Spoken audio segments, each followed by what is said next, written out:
Welcome to Fire Breathing Kittens, a 5th edition Dungeons & Dragons podcast. We are joined by Crud Jr. Hello, I am a 9th level wizard. I wear all black, I am skinny and tall, and all you can see are my red glowing eyes. And Borb. Hello, me Minotaur Barbarian. Nothing but loincloth, massive axe on back, and big old cape shaped like wings. You are both in the Fire Breathing Kittens Guild Hall. The guild is a large building with a bar, a sitting area with wooden tables and chairs, and a wall with the corkboard and job flyers posted. Everybody please do a perception check. Oh. Off to an interesting start. Oh, nat 20. Ooh. Okay, it is going to be a 17. Oh wow, you both are very perceptive. So both of you see, sitting at the bar, nursing a beer, a light blue-skinned man with white hair and a scar on his face. Crud Jr. is going to walk right up to him, plop himself right next to him, and say, "Nice scar. Spill it. I want to hear about it." He smiles at you, but the smile only turns up half of his face because the other half is scarred. Awesome. And he says, "I got this during a fight with a person who I hear has become a fire-breathing kitten." Oh, who dat? Danthel Ababar. Is he a fire-breathing kitten? Me not familiar with name. Oh, he must be a new recruit then. He smiles. Again, the smile only tilts up the right side of his face. And he goes, "Darn, I was hoping to see him. I had a special greeting for him. But since I'm here, what are you guys' names?" Me Borb. I'm Crud Jr. You do realize if you pick a fight with a guild member that every other guild member in here would jump in and you would be destroyed. Fight? Oh no, I'm not here to fight. And you look down at his feet. He's sitting at a stool, and at his feet is a briefcase. He lifts the briefcase up onto the bar top, and he says, "You've got me all wrong. I'm not here to fight. I'm here to help." He opens the briefcase, and inside is a velvet cushion and straps. And inside each loop of the strap, like in a row, are 2-inch tall, 1-inch wide black vials. They're mostly opaque, but inside you can see that there's a liquid in each one. And he says, "I've brought the world's finest healing potions for you all since you're an adventurer's guild." Okay, I would like to do an insight check on this guy. Okay. That's going to be a 23. You're very insightful. You feel like although his face is disabled, he is smiling. Like it's not that he's not smiling with the other half of his face. He is smiling at you. And you haven't asked any of the circumstances behind his scar or how he knows Danthel Ababar. So all you can conclude from him is that he seems pretty happy and chipper, like a salesman maybe. Okay. Okay. Me no know who he is, but if we see him, we send him your way. Thank you. And since I have you here, would you like a free sample? The first one's on the house. First one on briefcase, not on house, but sure. I've heard that phrase. I've heard that phrase before. Sure. Cautiously. I say cautiously. He reaches onto the black velvet cushion and pushes up from the bottom one of the black, almost opaque, like vials, sort of pill capsules or, cases, and pulls one out and gently hands it to Borb and gently hands one to Crud Jr. He says, "Go ahead, pop it in your mouth, give it a crunch, and suck out that sweet, sweet health potion on the inside." Crud Jr. will gingerly take it and look at it while rolling a medicine check on it to see if he thinks he knows about it. That's going to be a 15. Okay, with a 15, you're familiar with the concept of health potions. They're usually really expensive. Like 300 gold will buy you a 1d4 plus 4 health potion. So you would get between 5 and 8 hit points from 300 gold. So he's handed you something. If this is a health potion based on your medicine check, it would be very expensive. Wow, that's one expensive health potion. That's just how much they normally cost. Like, they would normally cost. Okay. Crud Jr. is going to look over at Borb expectantly before partaking. Borb sticks it into his loincloth. Me hold on to this. Oh, it's not a suppository, my friend. I never said I was going to... Me don't stick it up there. What is suppository anyways? No, he doesn't have pockets, so he sticks it in the cloth of his loincloth. So that's all he does. He doesn't... I need to get Borb a bag of holding. Nope. I stick it in... I do have a bag of holding. That's right. Borb sticks it into his bag of holding. Okay. Crud Jr. looks at this gentleman. What is your name, by the way? Did you give it to us? Xandu. Xandu. Yeah, Xandu. Xandu Miller. How about we take it together? Happily. He takes another one out and he holds it up like a shot glass to chink with you. Crud Jr. Does it, and we'll wait until he actually chews on it before... Oh, absolutely. He pops it into his mouth, he crunches on the black case, and he sucks the liquid out of the middle, and he goes, good stuff. Ooh. Okay. Oh, well, okay. Crud Jr. does the same thing, and let's roll a new character. Crud Jr. gains 20 temporary hit points. Ooh. Okay. That's good stuff. All right. Well, I do feel stronger, Borb. Borb looked you up and down. That means something. Sorry. Sounds like Borb has tried his hand at insults. Keep working on it, Borb. Okay. All right. So, I guess we can ask, what was her name? Was it Millie at the bar? No, it wasn't Millie. Nusi. Nusi, that's right. Hey, Nusi, he's looking for a new member. What was the name? Danthel Ababar. He's looking for Ababar. Do you know of them? Him? Her? Oh, yeah. They're signing the paperwork to join in Nulisag's office right now. I just saw them half an hour ago. They'll probably be done in a little bit. Have you guys seen the job flyers poster today? No. Me no see a poster. Anything good? She points and she's like, oh, we just got a fresh one. She points at the job flyers posters, which are on a corkboard on the wall. Crud Jr. will go look at the new one. All right. Job flyer. Now, of course, Nulisag writes out these job flyers in a special magical script that only people with the fire-breathing kittens tattoo can read.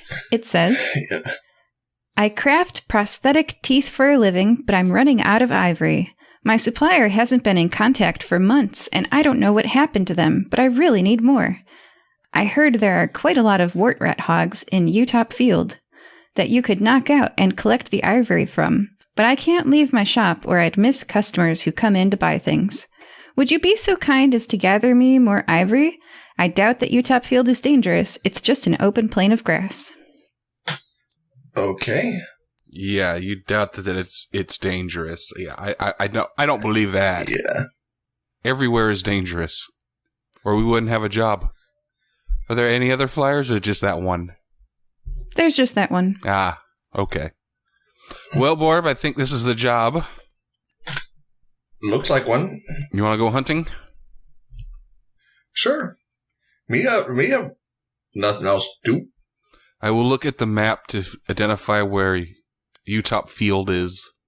Yeah, and you guys can pull that up on Facebook. If you just type in the search bar map, it'll come right up.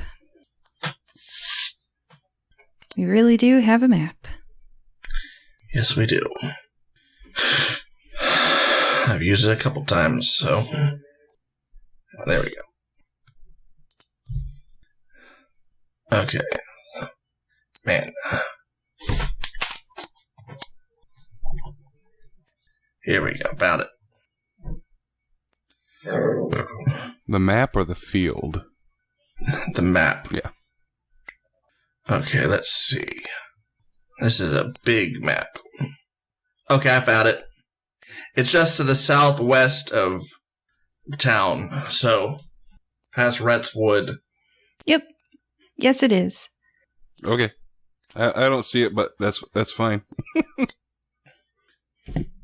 Borb, you lead the way. Borb, you can point it out to him on the map, too. Borb points just a little to the west of town, past Rhett's Wood. Yeah, it's in the direction of Mishwe, but closer than Mishwe. Kind of if you're heading towards Port City Jishop, but not that far. Yeah. Like I said, Borb, you lead the way. We can hop in my carriage. Okay. Let's take a carriage. And off we go. All right. Our adventurers start to leave the building, and Xandu calls behind you and he says, "Do you want me to join? I can demonstrate the efficacy of these TruHelth potions here." You what? How much are you going to charge us? Why? And now remember, you know that these, typically it's 1d4 plus 4 for 300 gold.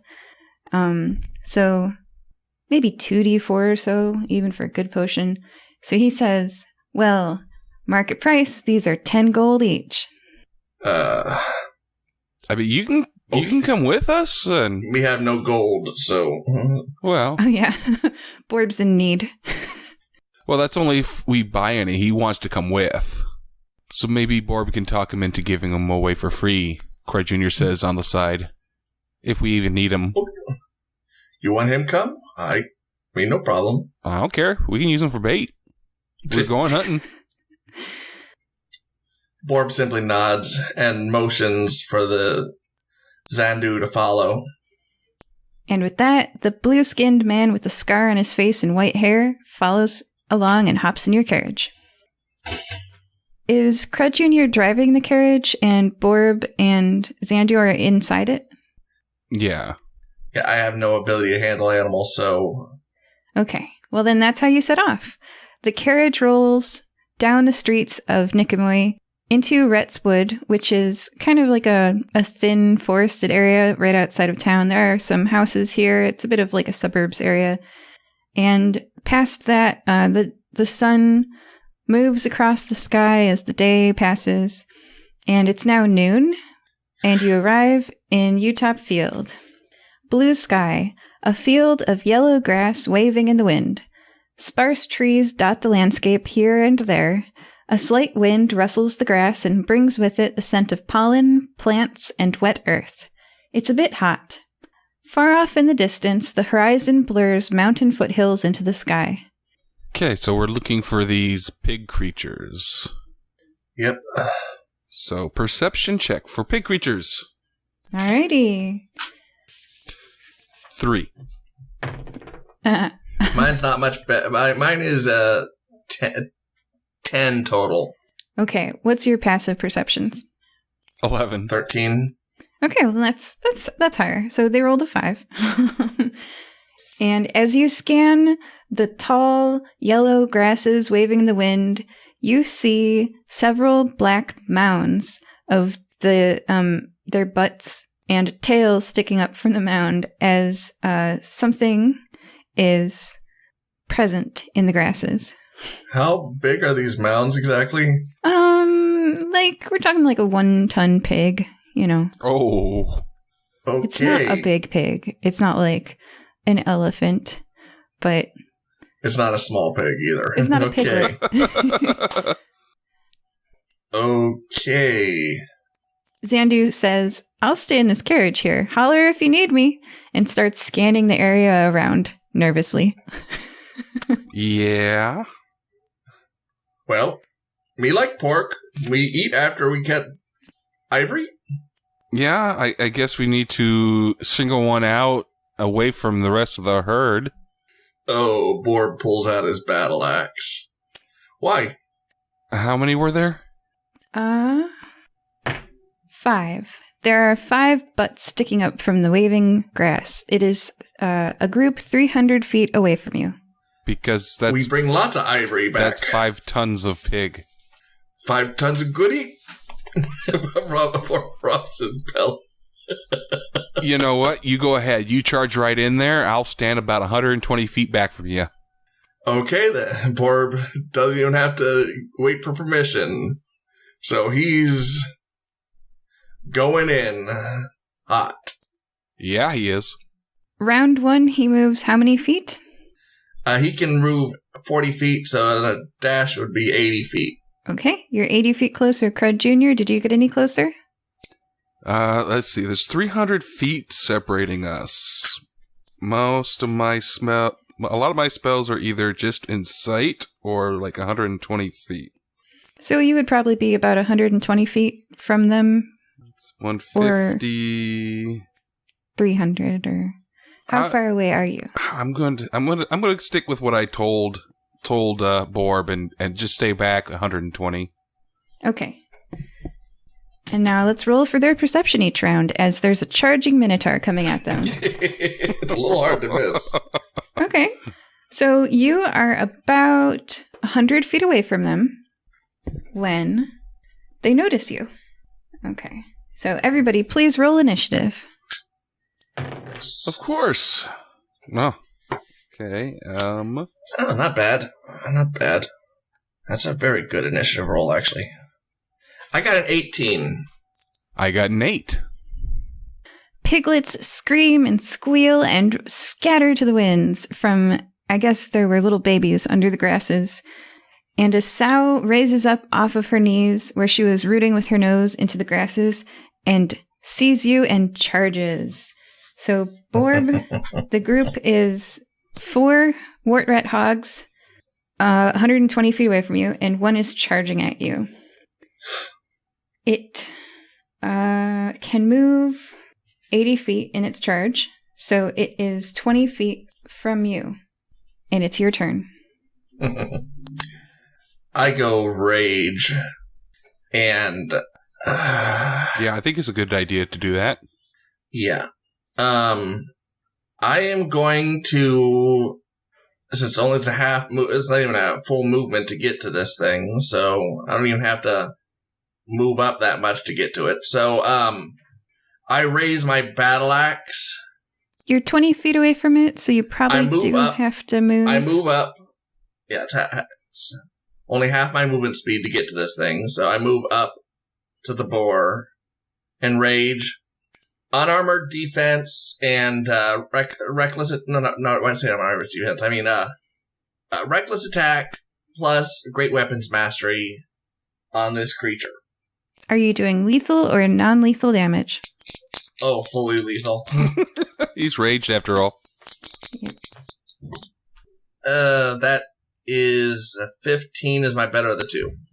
To hit? Yeah. That hits. Okay. Let's see. So the other one I'm not even going to bother because that was too low to... That is a 10 plus 10 plus 16. That's 23 points of damage. Wow. Your axe thuds into the side of the warthog. It's looking pretty injured as you slice a huge gash across it. Okay. It screams out in piggy pain, and the other 4 behind it notice you and also start charging. And that's what they're going to spend their turn doing. You are now close enough to them because they can all also move 80 feet.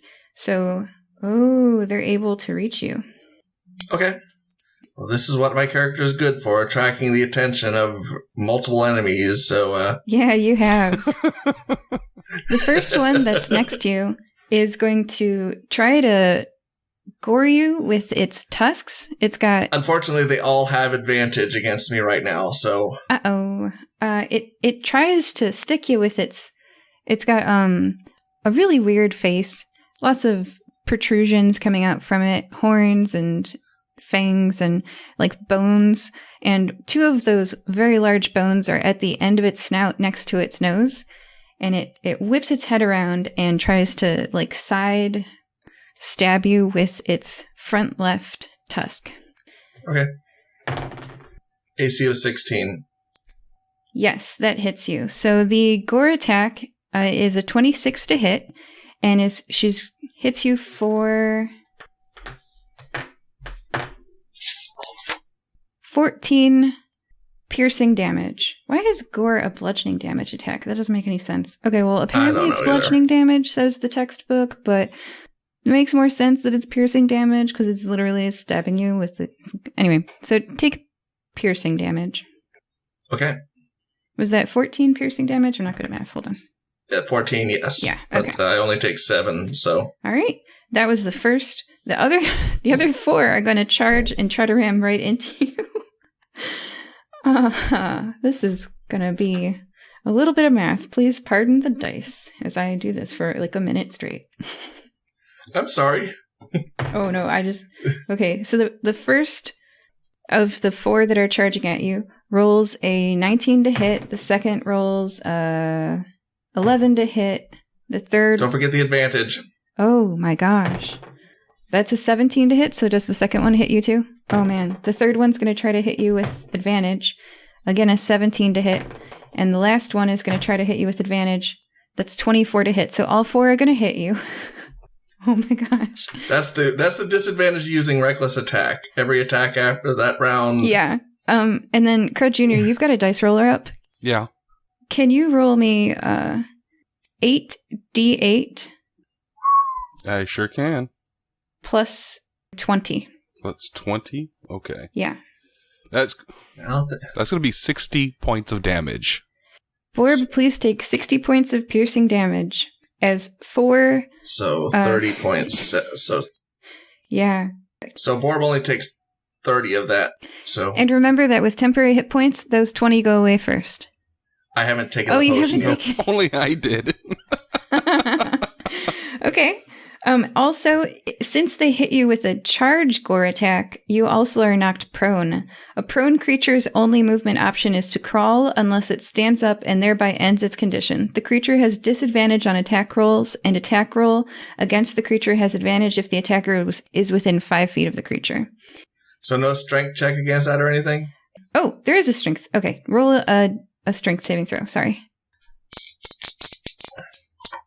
You actually might succeed against it. It's not that high. Oh, nice. Nat 20. Oh, yeah. Yeah, no, actually, they try to knock you prone, and then you succeeded on your strength saving throw, and you are not knocked prone. Maybe it's that they're all ramming into you at the same time, and you just get, like, supported like a tree.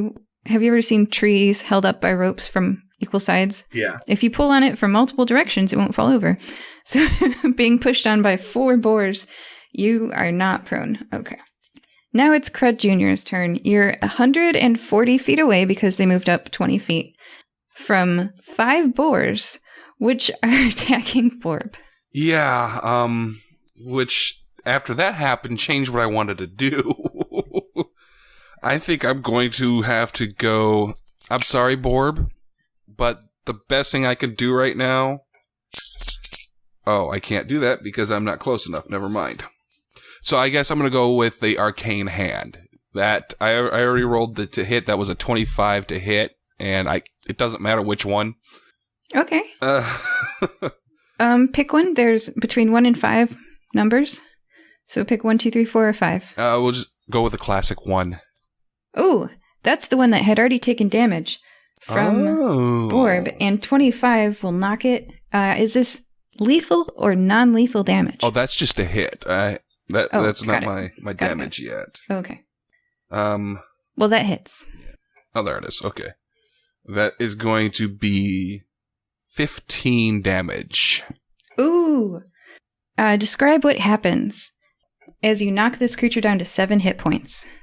So I see Borb get charged by all of them. I say, not on my watch. And you see a phantasmical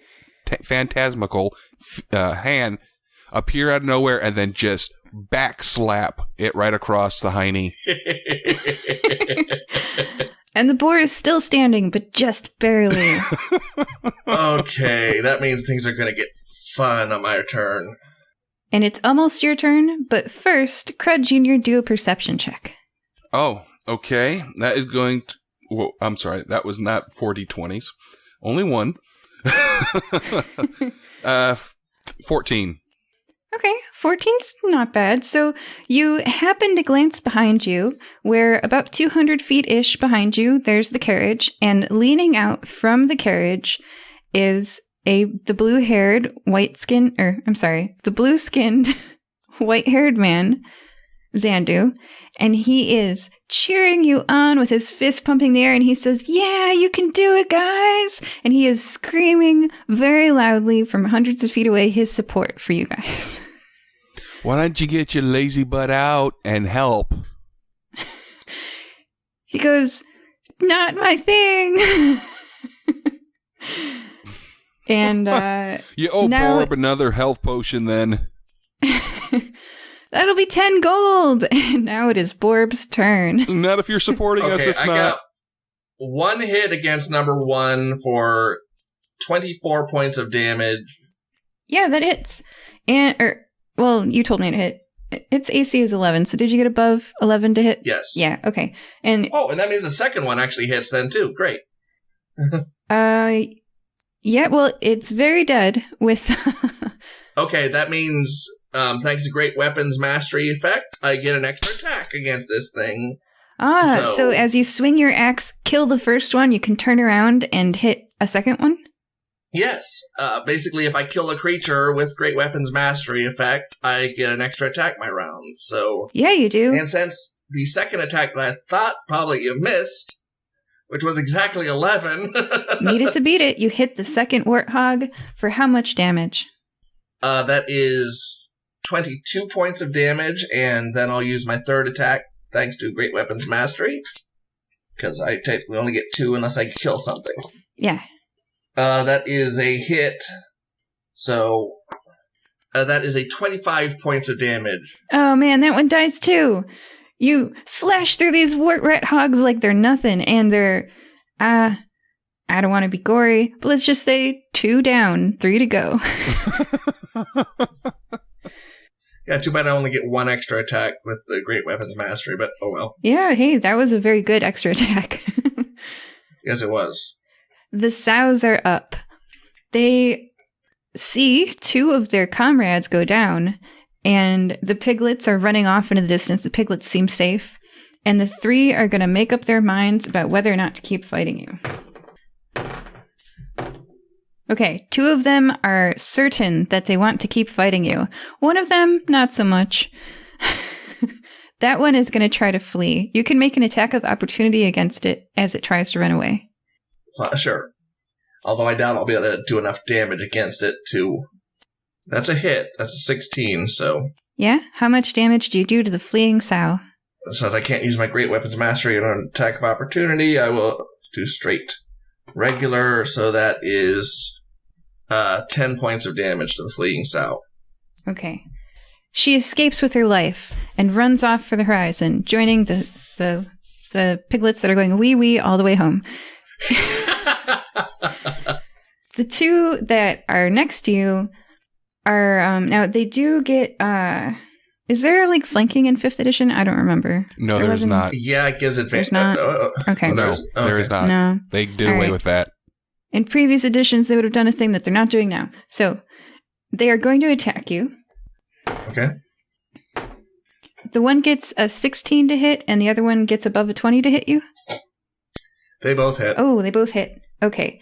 Crud Jr., since you have a dice roller, can you roll 48 plus 10? Oof. That is going to be 31 damage. So 15 damage, okay. Yeah.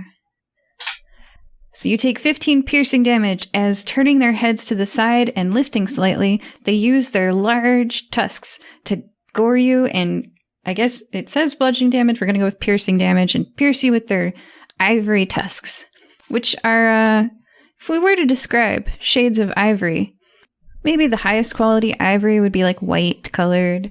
This is like a yellowish brown colored ivory. So you're kind of grossed out that you're being stabbed with this probably bacteria covered. You know, it's got pieces of dirt are still on the tusk from where they were using it to root through the ground for tubers. And that's what you get stabbed with. After the sows, it's Crud Jr. One of them is fleeing, and 2 of them are next to Borb. Well, I'm going to reposition my phantasmal hand a little bit, and I'm going to smack one of the other 2 that are on him. All right. That is going to be a non-natural 20 to hit. That hits. And that's going to be another 15 damage. 15 damage. Sow number 3 is still up as she takes a slap. And what does that look like? Is it like a white glove floating in the air? Yeah, it's like Thing right above them. Smack. Ooh. It's Master Hand. It's Master Hand. Yeah, the Addams Family. If any of you guys know what Super Smash Brothers, yeah. Yeah. All right. Borb, it's back to you. There are 2 sows left. Okay, then. I'm going to swing at the one that's been damaged. That's a miss, unfortunately. Just barely missed. And that one is definitely a hit. Okay. So, yeah, I rolled a 10 on the first swing, so... that'll be 22 points of damage. 22 points of damage, taking sow number 3 down to 8 health. She's still up. Make a perception check. Okay. That will be an 18. Wow, you're perceptive. You see behind the sows, from the other direction, you see a person, an elf, raise their head above the grasses and look disappointedly at you. They turn as if they're talking to someone else. They're 50 feet beyond the sows. And it's now the sows' turn. They are going to attack Borb again with their goring attack. They roll a 17 and an 18 to hit. Do those both? That's a hit. Okay. Yep. All right. Crud Jr., can you please roll 4d8 plus 10? Because I don't want to roll that many dice. 27. This is getting... 27? Okay. Borb, please take 27 piercing damage as they gore you with their dirt-covered and now blood-covered horns. Well, tusks. Okay. My character's looking in pretty bad shape, but thanks to his damage reduction, he's not in horrible shape, so... Yeah, level 9, you can take out a few warthogs. Giant warthogs. Crud Jr., we're back to you.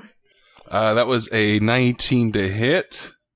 I'm going to go in after the 4th one, because he's almost got that one taken care of, and that's going to be 21 damages to the rear end.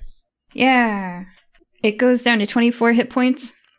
And you don't even need to make a perception check this time. He's so loud behind you as Xandu climbs on top of the carriage and jumps up and down going, yeah, fire-breathing kittens! And he's jumping up and down on top of the carriage. Crud Jr. yells back at him, shut up or the hand's coming for you next. Whoa. He gets a little bit quieter. Thank you. Okay. And so that was Crud Jr.'s turn. Borb, you're after Crud Jr. So 1 hit, 2 hits. Okay. So that is 20 points of damage on the first one. I know it kills it. Yep. Sow number 3 goes down.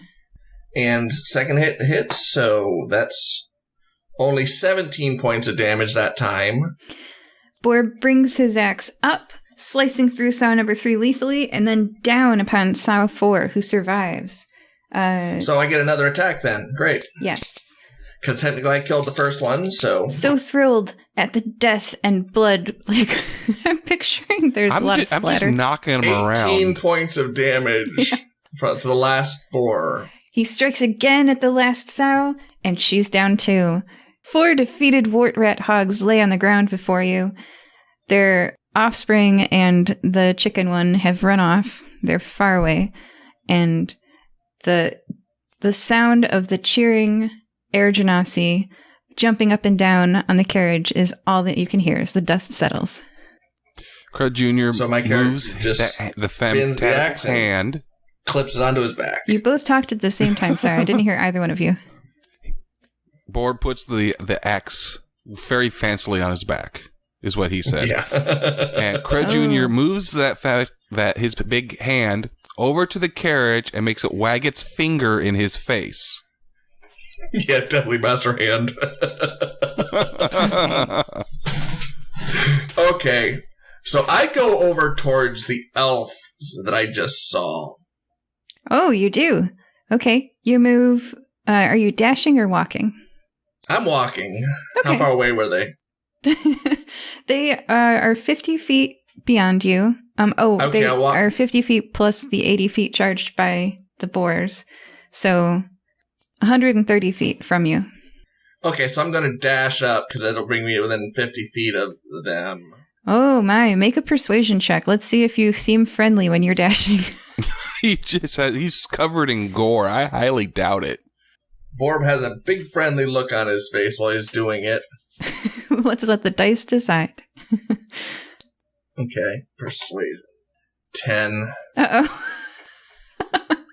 With a 10, the elf ducks its head back into the grasses and perception check against their stealth. 16. Okay, you can't see the elf. Borb simply scratches his head and goes back to the sows. Okay, do you say anything to the elf? Be friendly. Oh, okay. All right.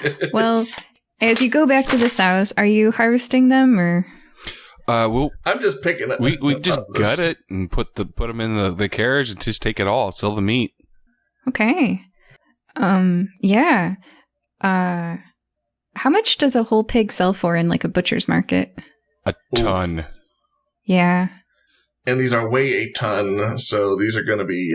Probably like 100 gold each, right? Yeah. Let me... I'll look up whole pig for you real quick. Yeah. I don't eat meat, so I've never... I've never had a whole pig. I've actually been to a couple pig roasts. Oh, so, yeah. Yes. All right, so about $2.02 per pound. Okay. So that's a ton so for each. 1,000...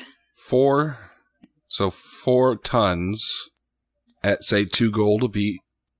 2 gold each. If you look up how much a house costs, it's 2,000 gold. Oh, okay. So that makes sense. So I don't think you would get a house from selling a pig. So 8,000 silver? Yeah. So like 800 gold? Yeah. Yeah, that's about right. Okay.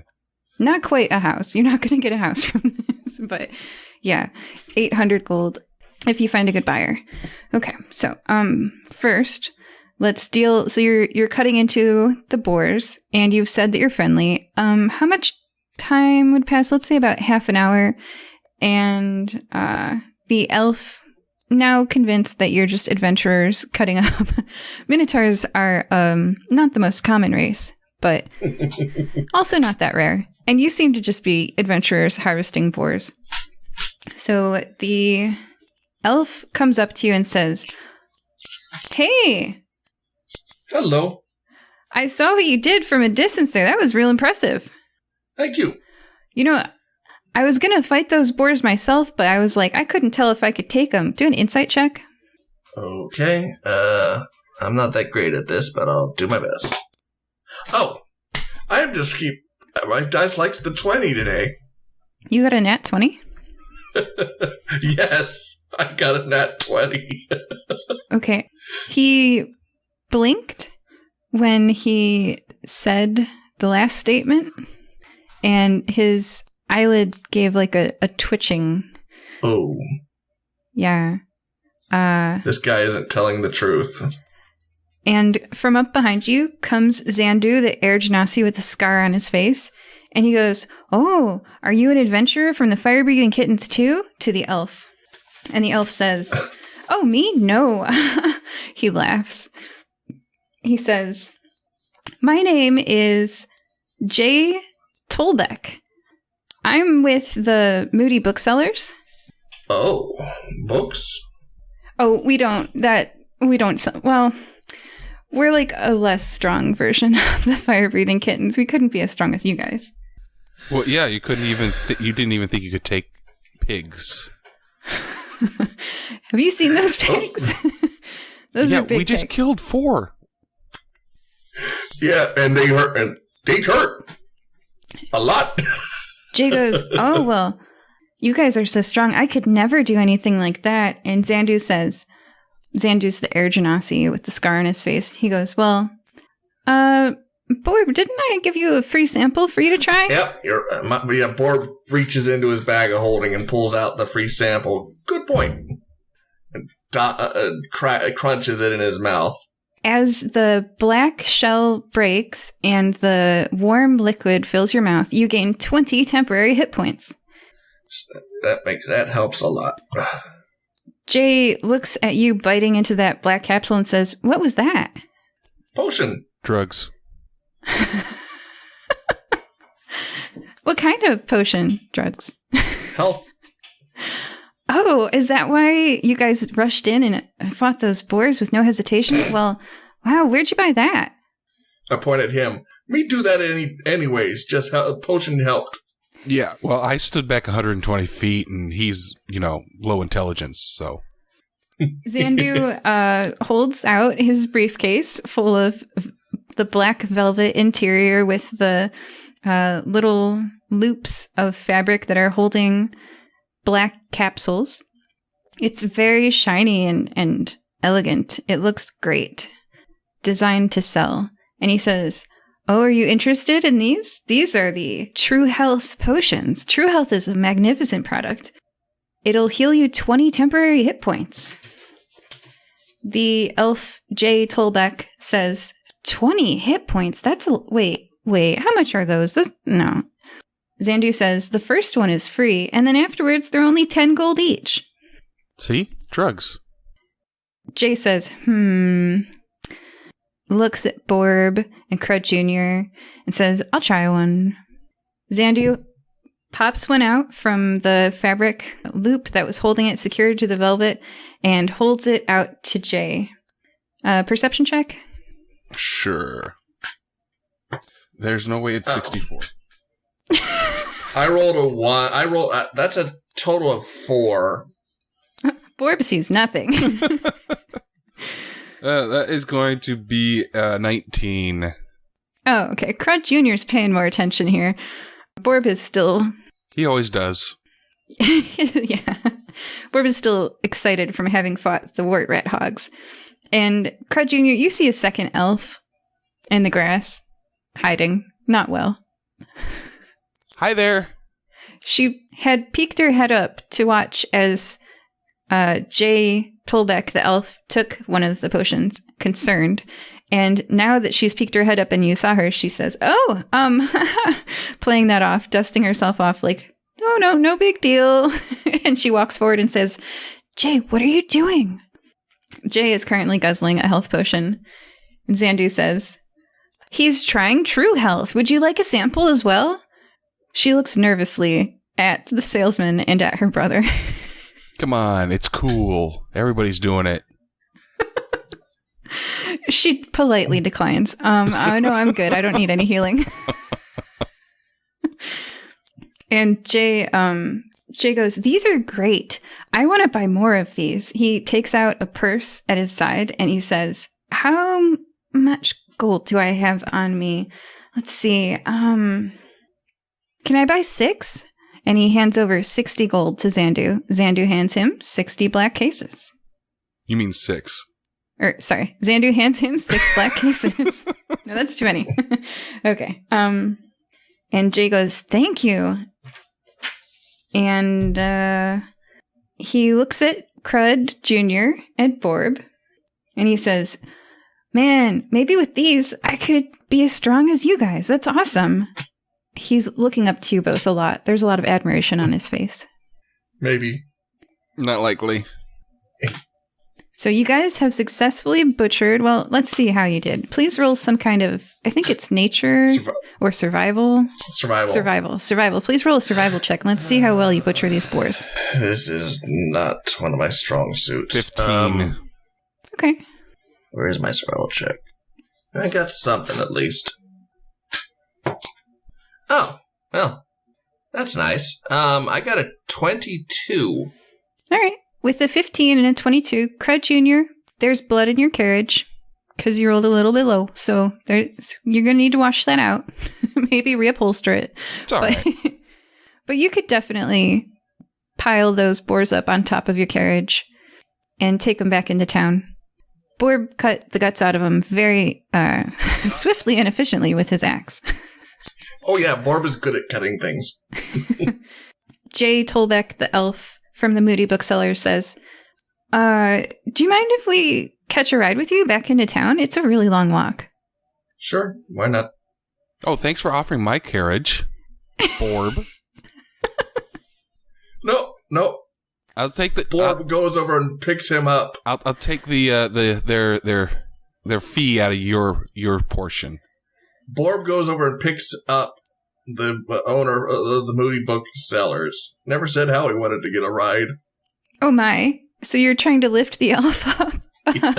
Do an opposing strength check as he tries. Not the elf. Is it the Moody Booksellers guy that wanted to ride? Yeah. Oh, that's right. Yeah. Jay Tolbeck, the elf Right. from the Moody Booksellers.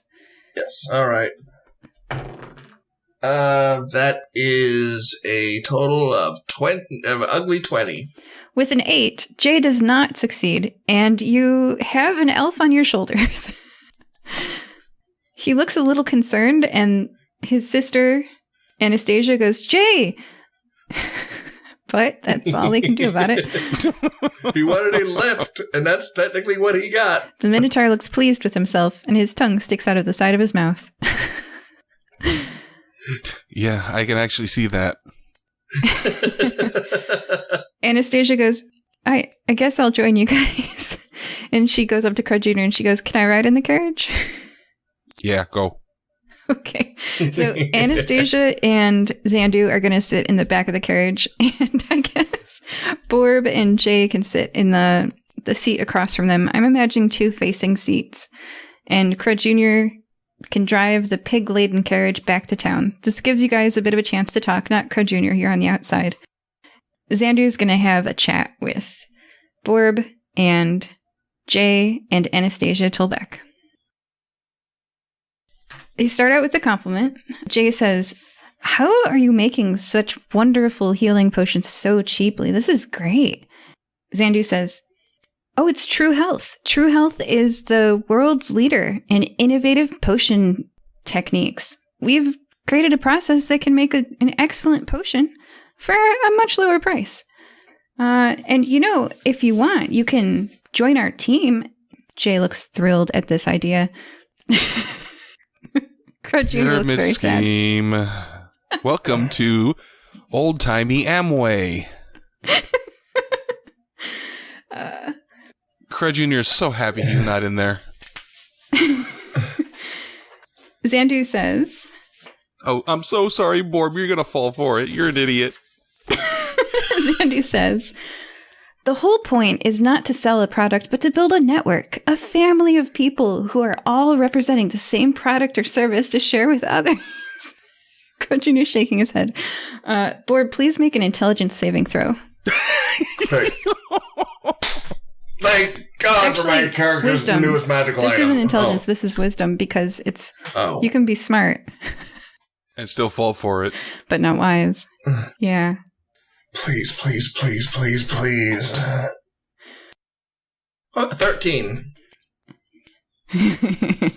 Xandu says to Borb, this is the best home-based business opportunity in the world. And Borb, you agree. If you pay 100 gold, you can receive 100 of these capsules. He drops down the black velvet, and it's got, additional capsules there. He says, no, I don't have enough for everybody right now. But if you pay now, you can secure your place at a training seminar later today. Borb, you failed your wisdom saving throw. I know, but problem is Borb can't pay right now. Borb's broke. That's okay. We can write you a line of credit. You seem like you're good for it. Crud Jr.'s face, he's shaking his hands no. Oh, Borb, I'm sorry you rolled a 13, but you think it's a fantastic idea, and you're grateful that someone's willing to extend credit to you. Your tongue flaps out of the side of your mouth. This is the problem with playing this kind of character. They're a little too gullible. And the problem is Borb thinks this guy's a friend, so that's even more Yeah, he does. reason to trust him, because Borb trusts friends. Oh. Yep. And that's who targets you. Your former friends you haven't heard from since high school. You're... Sorry, Borb. Borb's gonna lose even more money from this one. So what do you say to Xandu? Borb's nodding his head eagerly. With his tongue half out. Yeah. All right. And with that, Jay... now, Anastasia doesn't join, but Jay does. And by the time you reach town, you have joined the TruHelth family. You've heard Xandu tell you that you can dedicate part-time or full-time hours to building your own business on a flexible schedule and on your own terms. Now I'm wishing I had played Tin Man instead of Borb. Well, and the last thing he says to you, he says, TruHelth is available exclusively through educated and trained TruHelth distributors who provide comprehensive and personalized solutions to their customers' nutrition and wellness goals. Distributors are independent entrepreneurs who set up their own businesses and decide when and where they work, and do so on their own terms. And he gives you the information for the training seminar, during which you will be able to pick up your 100 TruHelth capsules, and your very own briefcase is included, and you'll receive that after the training seminar. So you are in debt for 100 gold. You have an appointment this afternoon. Even more debt right now. at the TruHelth Castle. And you've got instructions that the TruHelth Castle is south of Nicomoy, just a little bit. You can see it on a hill that rises. It's a cliff on the side of the ocean. And there's a castle up there. And that's where the seminar is going to be held at later today. Well, we get rid of pigs first. Of course. And we'll see you later today. It was so nice to meet you. And Xandu hops out of the carriage once it rolls into town and is off on his way. We shouldn't have brought him along. He's a friendly guy. Yeah, well, that was me out of character saying that. I have no idea what happened. Yeah, you were on the outside of the carriage. Friendly guy. No, even if character didn't say it, my character would have said, he's friendly guy. So, let's go sell off this meat. First, we have to deliver tusks. Well, I would hope that while we were going there, you would have pulled them off. Nope. More points is the pigs. They're still attached. You can do a survival check to try to harvest the tusks from these sows. Okay, that's a 10 or this time only. That's a unnatural 20. Okay. The unnatural 20 harvests, there were 4 sows, 2 tusks each. So let's say you get 3 of those sows perfectly. You have 6 great tusks. Borb rolled a little bit low, so the one that you're handling, you crack one of the tusks in half. So you have 1 whole tusk and 1 tusk that's cracked into 2 halves, which is going to lower the sale price a little bit because it affects how much material they have to work with. So we got 7 solid tusks. 7 solid tusks. That's okay. That's gonna come out of his portion. Okay. Okay, so actually, we got casters in the guild, correct? Yep. I'm gonna go hunt down a caster to see if they can cast mending on this tusk. Oh, who are you looking for? You know what? I'm gonna go for the one I know for a fact has mending. I'm gonna hunt down Tin Man. Okay. Crud Jr. and Tin Man, please play out that scene. Go ahead. Can you fix this?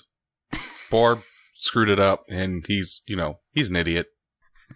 Indeed, he is. Even though he is wearing an item that increases intelligence, he is still quite stupid. Yes, I think I can manage.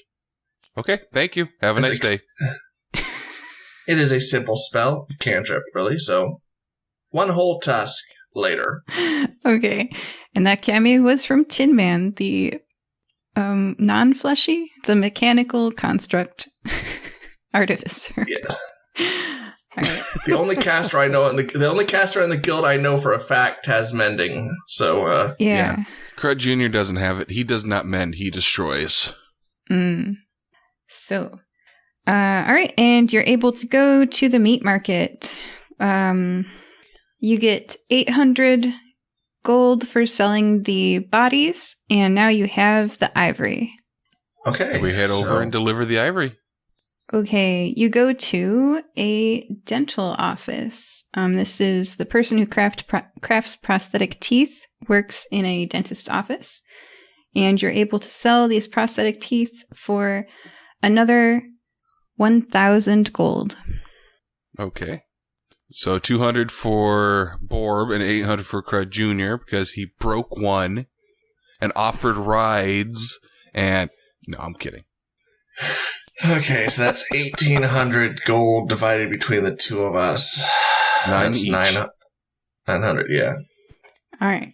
Borb is at motions to Crud. We need help. Huh? He needs to count out a 43 gold from this amount. You can't count? This is Borb we're talking about. Yeah, I know. That's why I'm talking to Borb. No, me no count. Okay. Well, this is 43. Excellent. He Okay, puts the Borb's 43 in your hand and pockets about 53. Sleight of hand check? No, I'm not actually doing it. Crud Jr. Okay. is honest.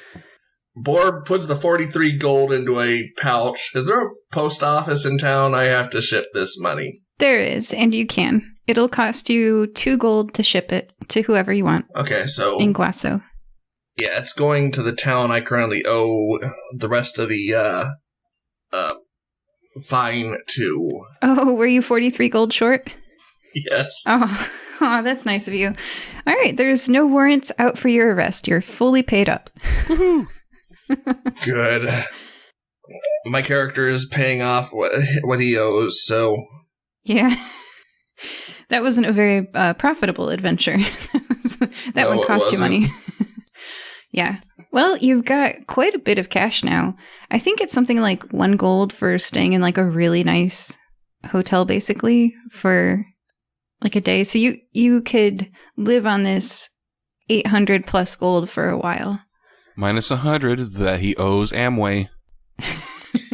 That's true. Yes. Okay. But that's for investing in yourself, really. Hey, Borb, I have a bridge for sale as well. Oh. Only 700 gold. Where bridge? It's that one going to the outside of town.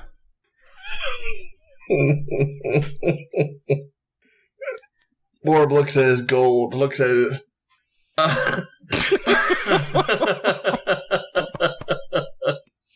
Oh, come on. No thanks. Don't know what we do with bridge. You live under them. Me not troll.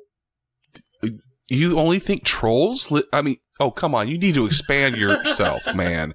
That's... Everybody's living under trip bridges now. Okay, you need to make a deception check right now. Okay. I'll make a deception. Oh. That is going to be a 19. Roll an insight, Borb. Oh, this is gonna be bad. Mother.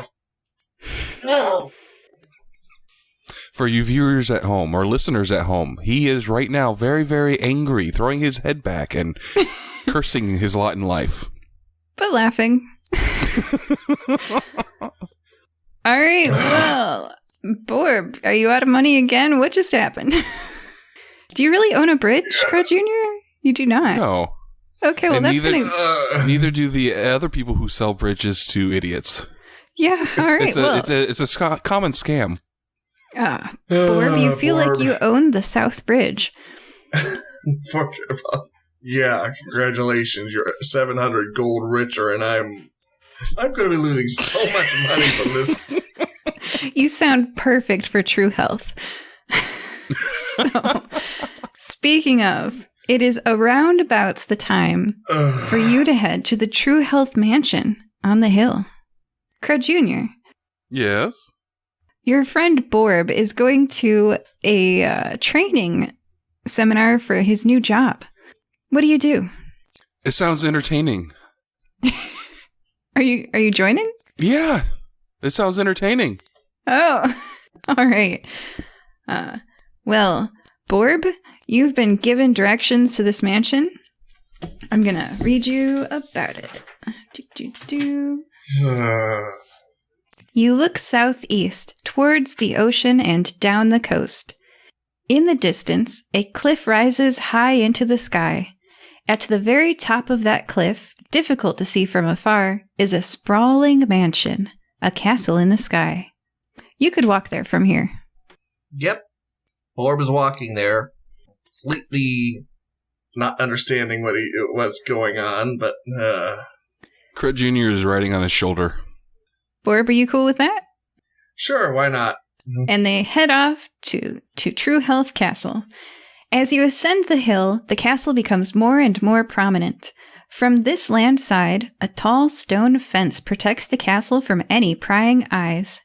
Wrought iron gates show peaks of lush gardens and a fountain through them.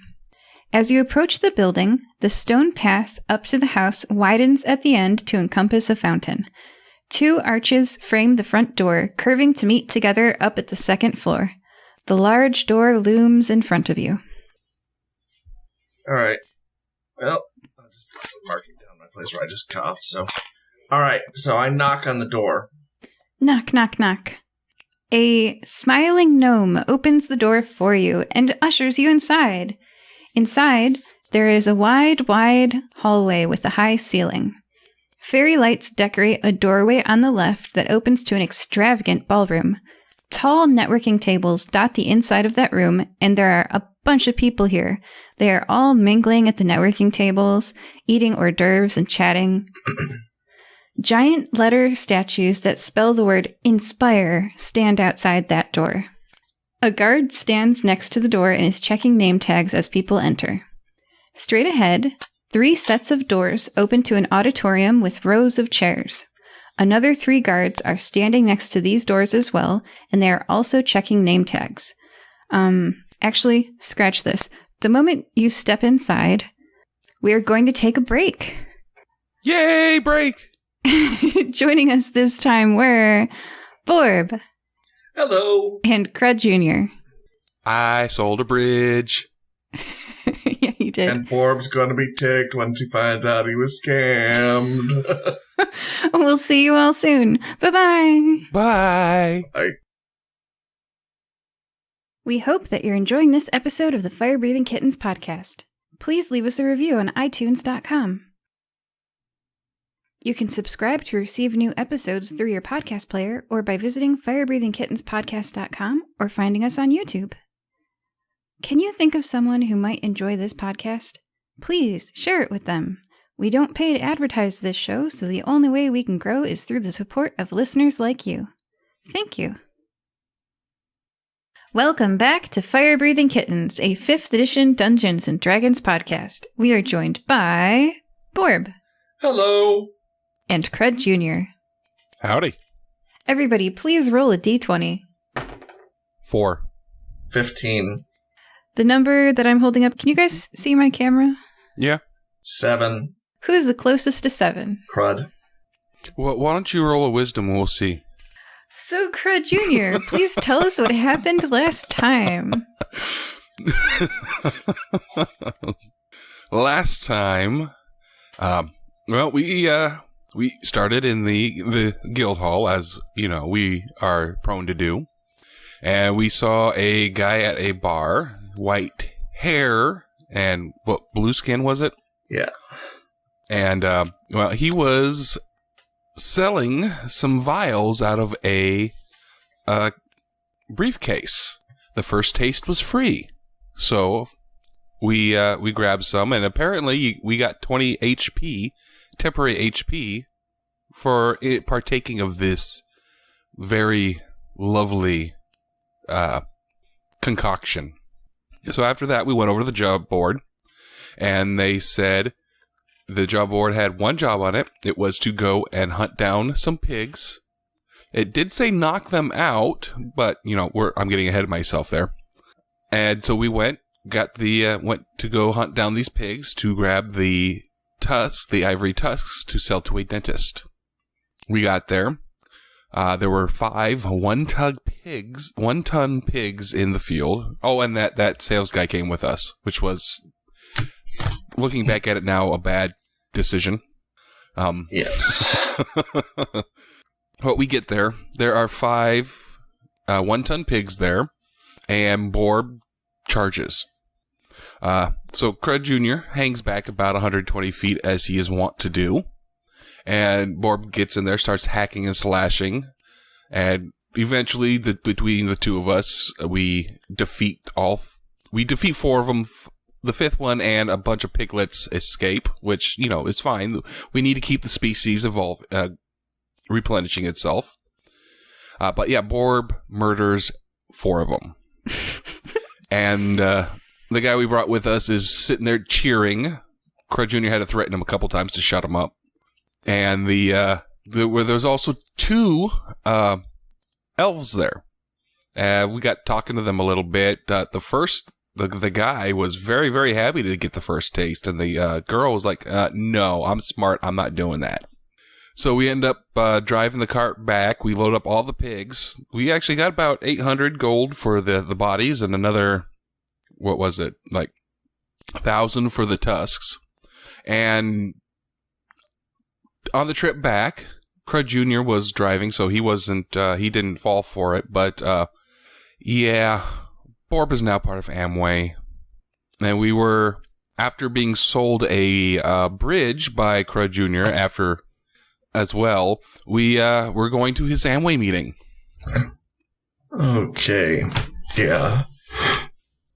That's a great summation of what happened in part 1, yeah. That leaves us with you guys entering the mansion. I guess I'll read the entrance stuff. Okay, so you have walked up to this large building on a hill. Its luxurious gardens and stone walls scream of wealth. You entered into the front door, which loomed. It's got a 2-story entrance, so like twice the height and much more impressive than a normal entrance. And you're now inside. So there is a wide hallway with a high ceiling. Fairy lights decorate a doorway on the left that opens up to an extravagant ballroom. Tall networking tables dot the inside of that room, and people are mingling. Giant letter statues spell "Inspire" and stand outside the door. A guard stands next to the door and is checking name tags. Straight ahead, there are 3 other sets of doors. All right. The 3 sets of doors open to an auditorium with rows of chairs that are all empty. Another 3 guards are standing next to these doors as well, and they are also checking name tags.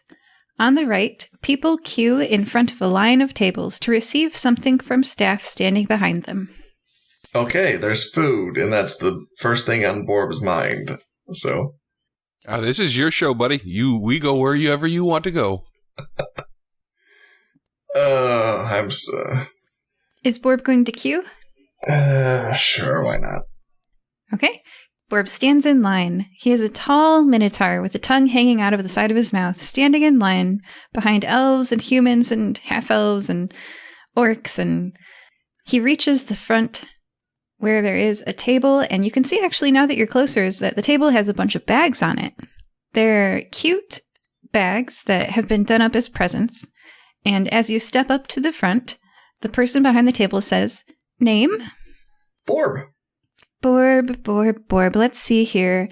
They're checking a list.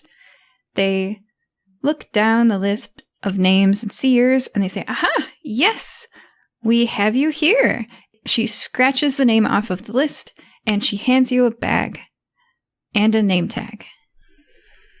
Who do I give 100 gold to? Oh, Let's see. You could give that to me. I can write down here that you've paid. I feel like an idiot for doing this, but my character has...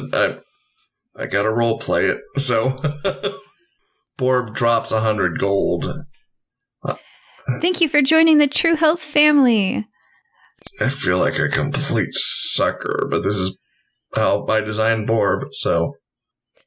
And if you'd like, you can look inside the bag. Okay, sure. Let's see what's in the bag. There's a bottle of water, a little boxed lunch, some books containing information, and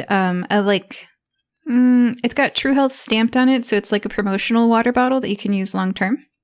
I hand the books up to Crud. Mm-hmm. Because... Oh, yeah, you can't read, can you? No, I can't. I've been learning my letters from the academy, but that's still a ways away from being able to read, you know? Yeah, it all depends on who your teacher is, too. Some of them are better than others. I mean, Dad has tried his best, but there's not always quality teachers out there. Yeah.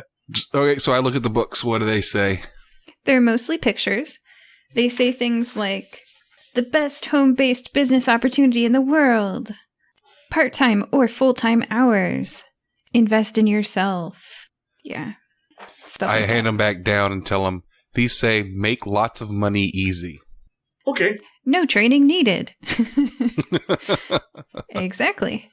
So there's a auditorium with rows of chairs that are empty, and there's a room with tall, thin networking tables and no chairs. People can stand next to them and set their drink down, but you can't like sit down at them. And that's in the ballroom on the left. Okay, so I'm going to start munching on the food that's available, the food in the bag and whatever is, you said that there were more food available. Yeah, Correct. there's a really high quality sandwich. It's made with like the prime cut roast beef that's more expensive than other meats. Okay. But you're not in the ballroom yet. Is it going... Oh, quick question real quick. Yeah. Between part 1 and part 2, is there enough of a rest so he can get a short rest in and get his HP back? Yeah, if you want to expend hit dice. Yeah. Sure.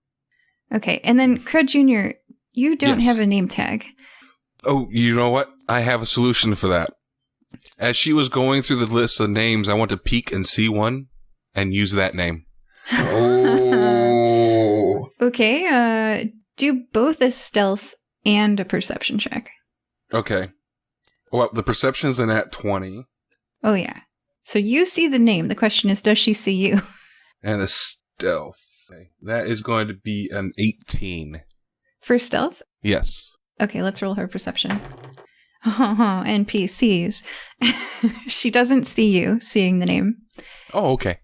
And as Borb walks away from the queue and starts eating his high-quality roast beef sandwich, what do you do? I say the name. Do you want to come up with it, or should I? I have a list of names. This should be interesting. Okay, so who am I? You are Charles Furlanetto. Charles what? Furlanetto? Furlanetto. Okay. Wow, those are some good rolls for my hit dice. I'm much better shape than I was. So I tell her, I am Charles Furlanetto. She looks at her list, and wouldn't you know it, she sees your name on there. Amazing! It's right near Borb's. And she hands you the name tag and a bag with goodies.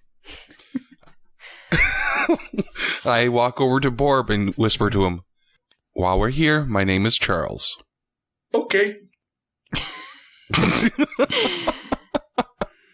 What do you do with the sandwich and the water bottle? Well, Borb downs the entire sandwich in one bite. So All right. I give mine to him. Oh. He bought a bridge recently. This is the least I could do. yeah.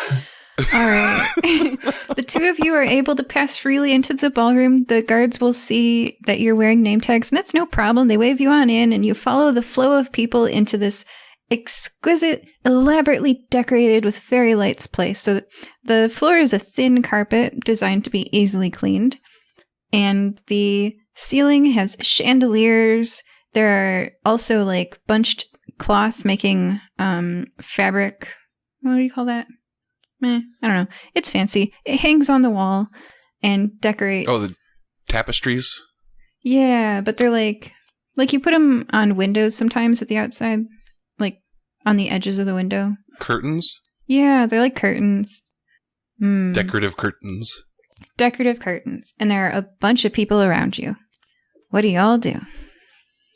Well, Borb, this is your show, buddy. I'm just along for the ride. Okay, you said there was more food in here, so that's what Borb goes after. He always thinks with his stomach. Squares of cheeses and little cups of fruit. Okay. Borb is waiting for something to happen and decimating the food supply in this room, so that takes about 5 minutes. Making a good impression on all of your new family members.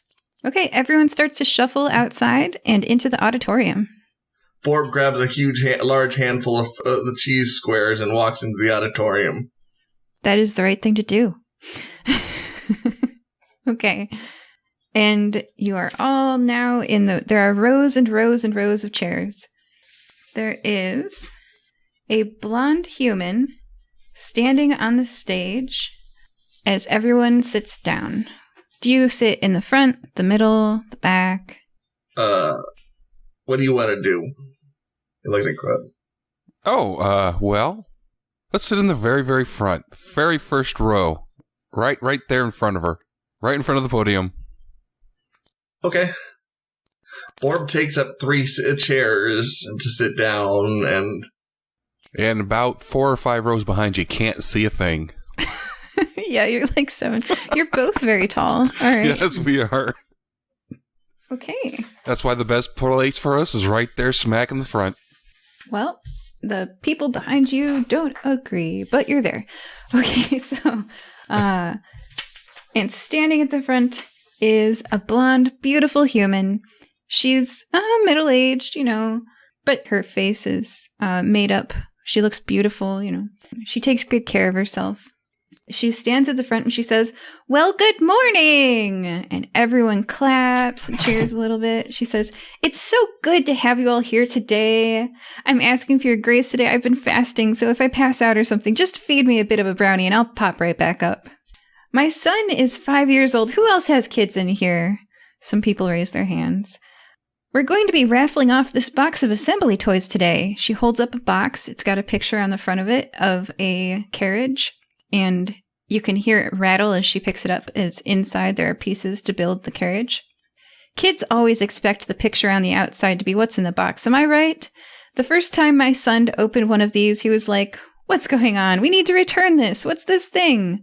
That's like business.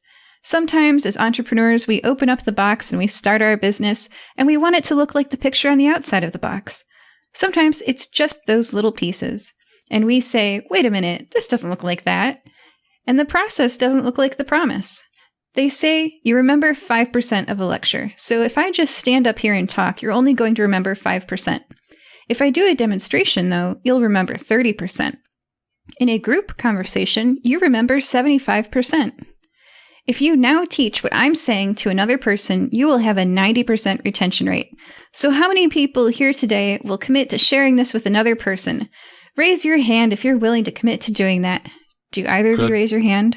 Crud Jr. shouts out, "How do we get to 100%? She goes, "That's the spirit." Yeah, and the whole crowd cheers. My character raises his hand and Barb whispers, "I'm sharing it with you." So to Crud. Technically counts. The whole crowd cheers, and she says, "Okay, perfect. So, with these assembly toys, how many of you feel like when you first started with TruHelth, you were like that toy set, where you were like, what am I going to do now?" Yeah. So today, I'm going to share with you. A lot of people ask me all the time, they say, what is it that has made you successful? I'm going to share with you 3 things that have made me successful. Number 1 is, and behind her, there's an illusion that comes up, and it says on the back, momentum habits. And she says, number 1 is I've created momentum habits. This is something where I don't even have to think about doing it. Every morning I wake up and I go to the gym and I don't even think about doing it. The reason why it's a momentum habit is when I wake up, I know I'll have better clarity that day. I'll eat cleaner, I'll have better energy, I'll be more alert. Me doing that is creating momentum for every other thing I do that day. I know that when I start the day with that habit, I'll be nicer to my husband, I'll be better. I want you to turn to the person next to you and say one momentum habit that you're going to start doing for your day. 1 minute, and then I'll come back to you. She leaves you all to discuss. I turn to the person next to me, not Crud this time. It is a halfling. She has a name tag that says Mathilde. Me kill something more often. Crud Jr.? I mean, Charles? Yeah, Charles. The person next to you is Jay Tolbeck's sister, Anastasia. Wait, she came? Wow. Do an intelligence check. Ooh. Oh, I might actually be able to... 10. Yeah, she's here. I thought she wasn't coming. Oh, well. So the person next to you is Mathilde Borb, and the person next to Charles is Anastasia. What do you say? I look at Anastasia and say, I need to pretend to be someone else. She goes, that's a pretty weird momentum habit, and she judges you. In fact, she's judging everything. Make an insight check. By the way, hi, I'm Charles. She goes, oh yeah, we met earlier with the boars. What check was that? Insight. Insight. Well, it's that's going to be a +5, which is good because I rolled a 3. So 8. Ooh. Yeah, she's here. Okay, continuing. Number 2, if you're writing notes, commit to making yourself better every single day. You know, I pour into myself every single day to help me grow. A lot of you, I feel like, are pouring out to your kids and to your parents and to your family. You're constantly pouring into everyone else's cup, but the person's cup that you're not filling up is your own. You can't pour into everyone else's cup unless you have something to pour. You're helping yourself grow. I make a daily affirmation that I will read this book on leadership every day. She holds up the book with the man's face on it, and it says in big letters, leadership. And then at the bottom it says, Bonaventura Halavi. TruHelth. I read Borb what it says. And one of the things I say is, I develop leaders. It's not something I do, it's something I am. This shows me how I can be a blessing in other people's lives. So I want to encourage you to write your own daily affirmations. Share with your partner, get with a different person than you did last time, and tell them one daily affirmation that you are going to say to yourself every day. Go. Me shower at least once a day? Borb says to who? Just a random person. Anastasia Tolbeck, Mathilde Bloomer, Charles Furlanetto. Charles. All right. Hi. Crud Jr., he says. He turns to you and says he's going to shower every day. Yeah, buddy, you really need to. And Crud Jr., what do you say? I turn to Anastasia and say, he really needs to shower every day. She looks disinterested, and she's looking off to her right. She's actually scanning the crowd. Do an insight check. Sure. This is just plain. 23. She looks unhappy and scared. Oh. Why are you looking scared? Persuasion check. 17. She leans in close to you, Charles, and she whispers, have you seen Jay? Who? My brother. You met him earlier today. Have you seen him here? Oh, no. I peek around and see if I see him real quick. Perception check. That's a nat 20. You look at lots of faces, and you don't see Jay's. I don't see Jay. The speaker, Lily Heron, up on the stage, continues talking. Number 3. Commit to pouring into other people's lives and businesses. You know, one day I went to Chicken Dippin' and I got to meet the owners and I said, let me ask you this. What is it that you're struggling with in your business today? What are some of the challenges you have? And they said, when we are sitting there having managers meetings and we're talking about some of the employees and every time someone's interrupting us. And so I said, well, you know what? We have huge conference rooms with state-of-the-art technology. I said, you know what? Why don't you come use our conference rooms anytime you want? And then I started thinking about it and I was like, wait a minute, I can do this for everybody. And I've got all this space. So now we offer it to any business. Any business, anytime from 8 a.m. to 9 p.m., you can come use our office. You can have a meeting. If you're a leader and you don't want to go spend money at a restaurant, well, guess what? We have 5 locations now in Nicomoy. You can use any one of our offices for free anytime. But guess what? Those people at Chicken Dippin', the next time they need a health potion, guess what they're going to use? I never sold them. I never said, would you buy a health potion from me? I never said it. But I didn't have to because my job is to pour into the lives of the community and the people around. And then I just said, hopefully somebody will send us referrals, somebody will send us business, and surely they have. And guess what? The last 3 years, we've been one of the fastest growing companies, and it's all because we pour into the lives of other people. TruHelth. And everyone applauds. The crowd goes wild. Well, except for Crud Jr. and probably Anastasia. Yeah. Borb, are you caught up in the excitement of it all? Yeah. Yeah, I am. Borb, cheers! Okay. So, what do you all do? I look over at Anastasia and said, you know this is just a pyramid scheme, right? Anastasia goes, duh. So let's go find your brother. Oh, yeah, you're a strong adventurer. Yes. And she's going to try to leave. As everybody's clapping, she stands up and ducks her head and walks to the right, to the edge of the room. I look over to Borb before following and say, Jay's missing. I'm going to go help. Don't buy anything without discussing it with me first. Friend missing? Yeah. Okay. Borb cares more about his any friends he makes than he does about this kind of thing. So friends are his most important thing. So he's going to follow behind. Oh, okay. Come along. The 7-foot-tall robed figure with glowing red eyes, the Minotaur barbarian, and the elf, Anastasia Tolbeck, duck their head and exit via the right walkway. And they make their way back to the entrance, the 3 sets of doors. You're now standing in the wide hallway with the tall ceiling. Is the person there at the desk with the name tags yet still? Yes. I go up to them and say, has Jay by any chance checked in? He seems to be missing. Let me check. Thank you. She takes the list and she goes, last name? Falbeck. Okay. She checks her list and she says, yes, I've checked them off. They've arrived today.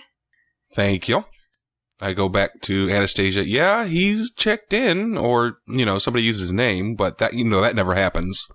So, where do you think he'd go? Would he be backstage with all the high rollers? She looks around and she goes, he's just a new recruit. I don't know why he'd be backstage. She looks, and looking around you, there's the ballroom to the left. There's hallways that go off, into the mansion. There's the auditorium on the right. And there's, now you're paying attention, there's restrooms on the right behind the name tag area. Okay. You don't suppose they do blood sacrifice at the end of these things and they chose him, right? Oof. Anastasia blanches. She turns white. And she looks disturbed at that idea. It's not my first rodeo. Let's... The rodeo after this? Borb, I'll explain that to you later. Let's let's go start looking in places we haven't been yet. Okay. I'm going to go check out the bathrooms. Who knows? Maybe the cheese went bad. You'd be the only one to know if the cheese went bad, because I think you pretty much ate it all. The bathroom is very clean and has no other exits, just the entrance. Okay. He not in there. Do we see any doors marked private? You do. At the junction between the auditorium and the ballroom, there's another long hallway that heads off to the left. Is there anybody guarding it? There's no one guarding that, but it's within sight of the 3 guards standing next to the 3 doors for the auditorium. Okay. I'm going to shoot off fireworks in the opposite direction. Oh. And make it not obvious that I did it. Okay, do a stealth check, and you're using prestidigitation? Yeah. Okay. Okay, so that is going to be a stealth. That is going to be 18. Oh, they roll a 19 on the dice. Oh, crap. So the guards for the auditorium look at the fireworks, but the lady in front of the name tag stand looks right at you and says, "Charles, this is indoors. Don't set off fireworks indoors." I was just celebrating. I'm part of the family now. Oh, you're just excited. Make a persuasion check.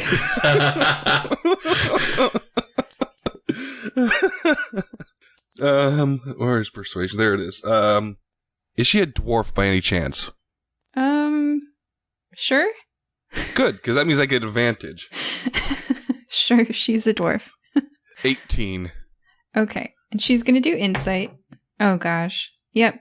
Doesn't beat an 18, and she thinks you're just excited, but she wags her finger at you and she says, "Outside." And she points outside. Do you go outside? Yeah, I go outside. I turn invisible and go down the hallway. Okay. I assume the other 2 are able to get back there while I have everybody distracted. You definitely do have everybody distracted. The 3 guards in front of the auditorium are looking at the fireworks. The person handing out name badges is watching you walk outside, doesn't see you turn invisible and head back inside. Oh, and I set off a few more fireworks outside just to make them think I'm, celebrating. Yeah. Borb, what do you do? Anastasia's going to follow you. Okay, I'm following behind Crud. I don't follow behind. I can't see Crud. That's right. While I had everybody distracted, you were supposed to go down the hallway. You were invisible. You never. And I went outside. Okay, then I'm going down the hallway. And then came back in invisible. Yeah. I got kicked out. Borb heads down the quiet hallway. You walk a ways. It's sound-wise very muffled from the large crowds that you've left behind. There are stairs leading downwards. Okay, I'm going to take the stairs down. You hear a voice over your right shoulder. Hey, go down the stairs, and you can't see where it comes from. Okay. Borb turns around, looking around for the voice. You can't see me, you can't see me. Let's go downstairs. Crud? It's Charles in here. Okay, Charles, me no see you. There's a reason for that. Let's go.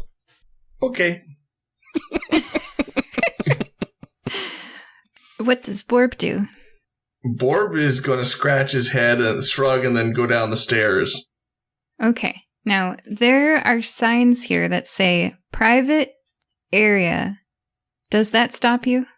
No. I can't read. No, he can't. That's true. Okay. There's some writing here. You can't read it. Okay. I say over his shoulder, that writing says, all are welcome. Come on in. Okay. Borb has no idea what he is. Anastasia is following you. You walk down the stairs, eyeing the ceiling overhead to make sure that you don't have to duck. You don't, but it's close. The wall is on your left. To the right, this basement has open space. It's dark. Do you guys have dark vision? Yes. No. Which is odd. Okay, well then, Borb, it's dark. Minotaurs used to have dark vision, but they don't anymore, unfortunately, so. You're probably carrying a standard adventurer's pack, right? Yeah. Okay, those have torches, I think. Okay. Yeah. I light up a torch.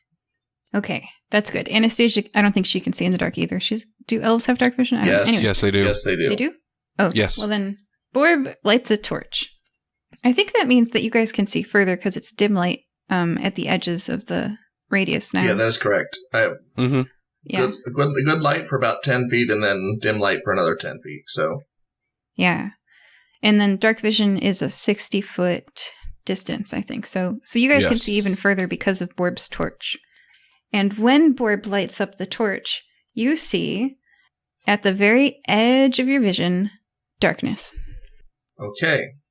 So I just continue on forward then. Okay. Crud Jr.? I put him between with what's ever coming to we're going towards, and I'm behind him. Anastasia's behind you, and you all walk She can't see me. into the... Well, she might bump into you a little bit. After a little bit of bumping into one another, the three of you make your way through the basement. You approach a stone wall. What do you do? Okay. I look around to see if there's any doors or anything in the stone wall. Are you following the stone wall left or right? Let's take a right. Borb walks along the stone wall to the right. You found a door. Okay. What do you do?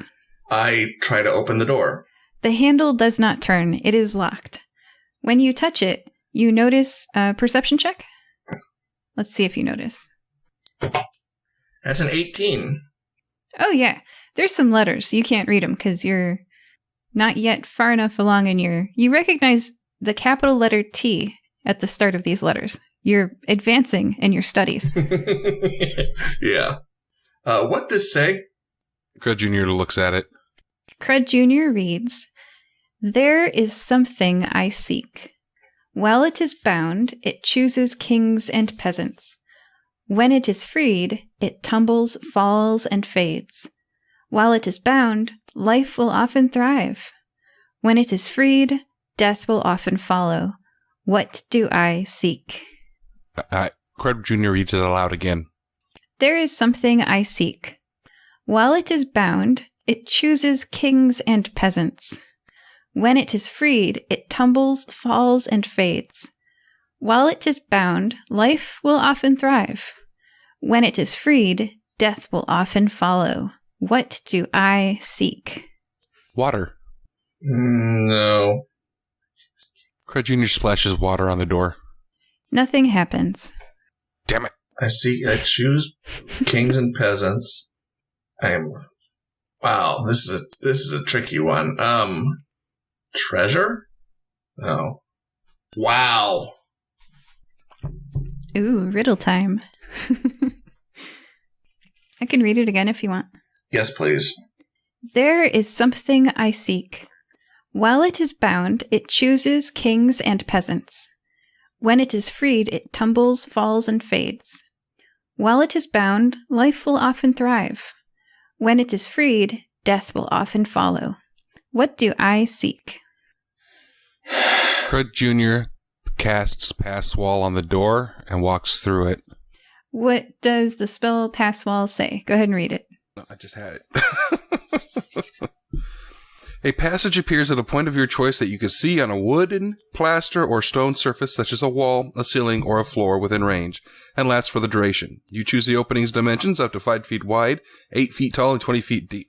Passage creates no instability in the structure surrounding it. When the opening disappears, any creatures or objects still in the passage created by the spell are safely ejected into an unoccupied space nearest to the surface on which you cast the spell. Wow, what level spell is that? 5th. Oh my gosh. Very useful. You create a passage in the wall, and you're able to walk through it. That's one. I was going to rip the door off the hinges until you did that one. Okay. Do you guys want to know the solution to the riddle? Sure. Yeah. I'll tell you at the very end of the session. I knew that. Oh, you were going to say that. All right. You are going inside the room. Who is first? Borb. All right. Fine. Sure. Okay. There are 4 beds. In each bed, a mound in the blankets shows a shape. Do you walk closer? Sure. 4 sleeping people are in the beds in front of you. Their chests rise slowly up and down. One of the sleeping people in the beds, a male elf, has a brown and green striped oval on their cheek. Another one of the sleeping people, a halfling, has a black oval on the forearm resting on top of the blanket. Everybody roll initiative. Oh. And that's why Borb went first. I rolled a nat 1, so I got a 2. Oh my. Oh, are you holding something up? It's a 20? It's a nat 20. A nat 20. Okay, what's your, it happens that your enemy also rolled a nat 20, so what's your dex modifier? My dex modifier is a +1. Okay, it is a +3. So my initiative is also a +1, so I'd be sitting at a 21 with my initiative. Oh, okay, so with a 20, well, it's at a 23, so then it would go first. Okay. Okay. All right, the turn order is Bonaventura Halavy, Crud Jr., Anastasia Tolbeck, and then Borb. So, first up, we have Borb, you're visible. Yep. Yeah, and you're standing near the beds. Yep. Anastasia sees the elf sleeping in the bed, and she screams. And when she screams, there's a sudden movement, and something strikes out at her. It takes a fork and a tail and is going to attack her twice with its fork and once with its tail. Oh my. Okay, she's down. She's been stabbed twice with a fork for some piercing damage and once with the tail for, again, piercing damage. She's also going to make a Constitution saving throw. She's down. She screamed, something struck her, and she's on the floor. Oh, that's not good. Crud Jr., you're up. Okay, so where did that scream happen in relation to me? It depends where you want to put yourself in the room. There are 4 beds, 2 on the left and 2 on the right. She's standing next to the back left bed. Okay, so she approached the beds. I wouldn't have approached the beds. Yeah, she saw her brother there and she rushed forward. Yeah. So I saw what struck her? Yes. It's a rather attractive gentleman with 2 horns coming out of his forehead, a pitchfork in his hand, and a tail with a triangle at the end of it. Oh. He's wearing a business suit. Make an intelligence check. Sure. Intelligence. This is a straight intelligence, or straight intelligence will be a 23. Oh yeah, you recognize his face from earlier. It was on the cover of that book. Ah, he's the only enemy I can see? Yep. Okay. That makes things a little bit easier, but I don't want to kill everybody in this room with one hit, so I'm not going to do my dragon's breath. Yeah. The people in the bed probably wouldn't survive that. Probably not. And now the pyramid scheme is starting to make a little more sense. Yeah. Oh. You know what? I'm going to do a classic. I'm going to cast Despair on him.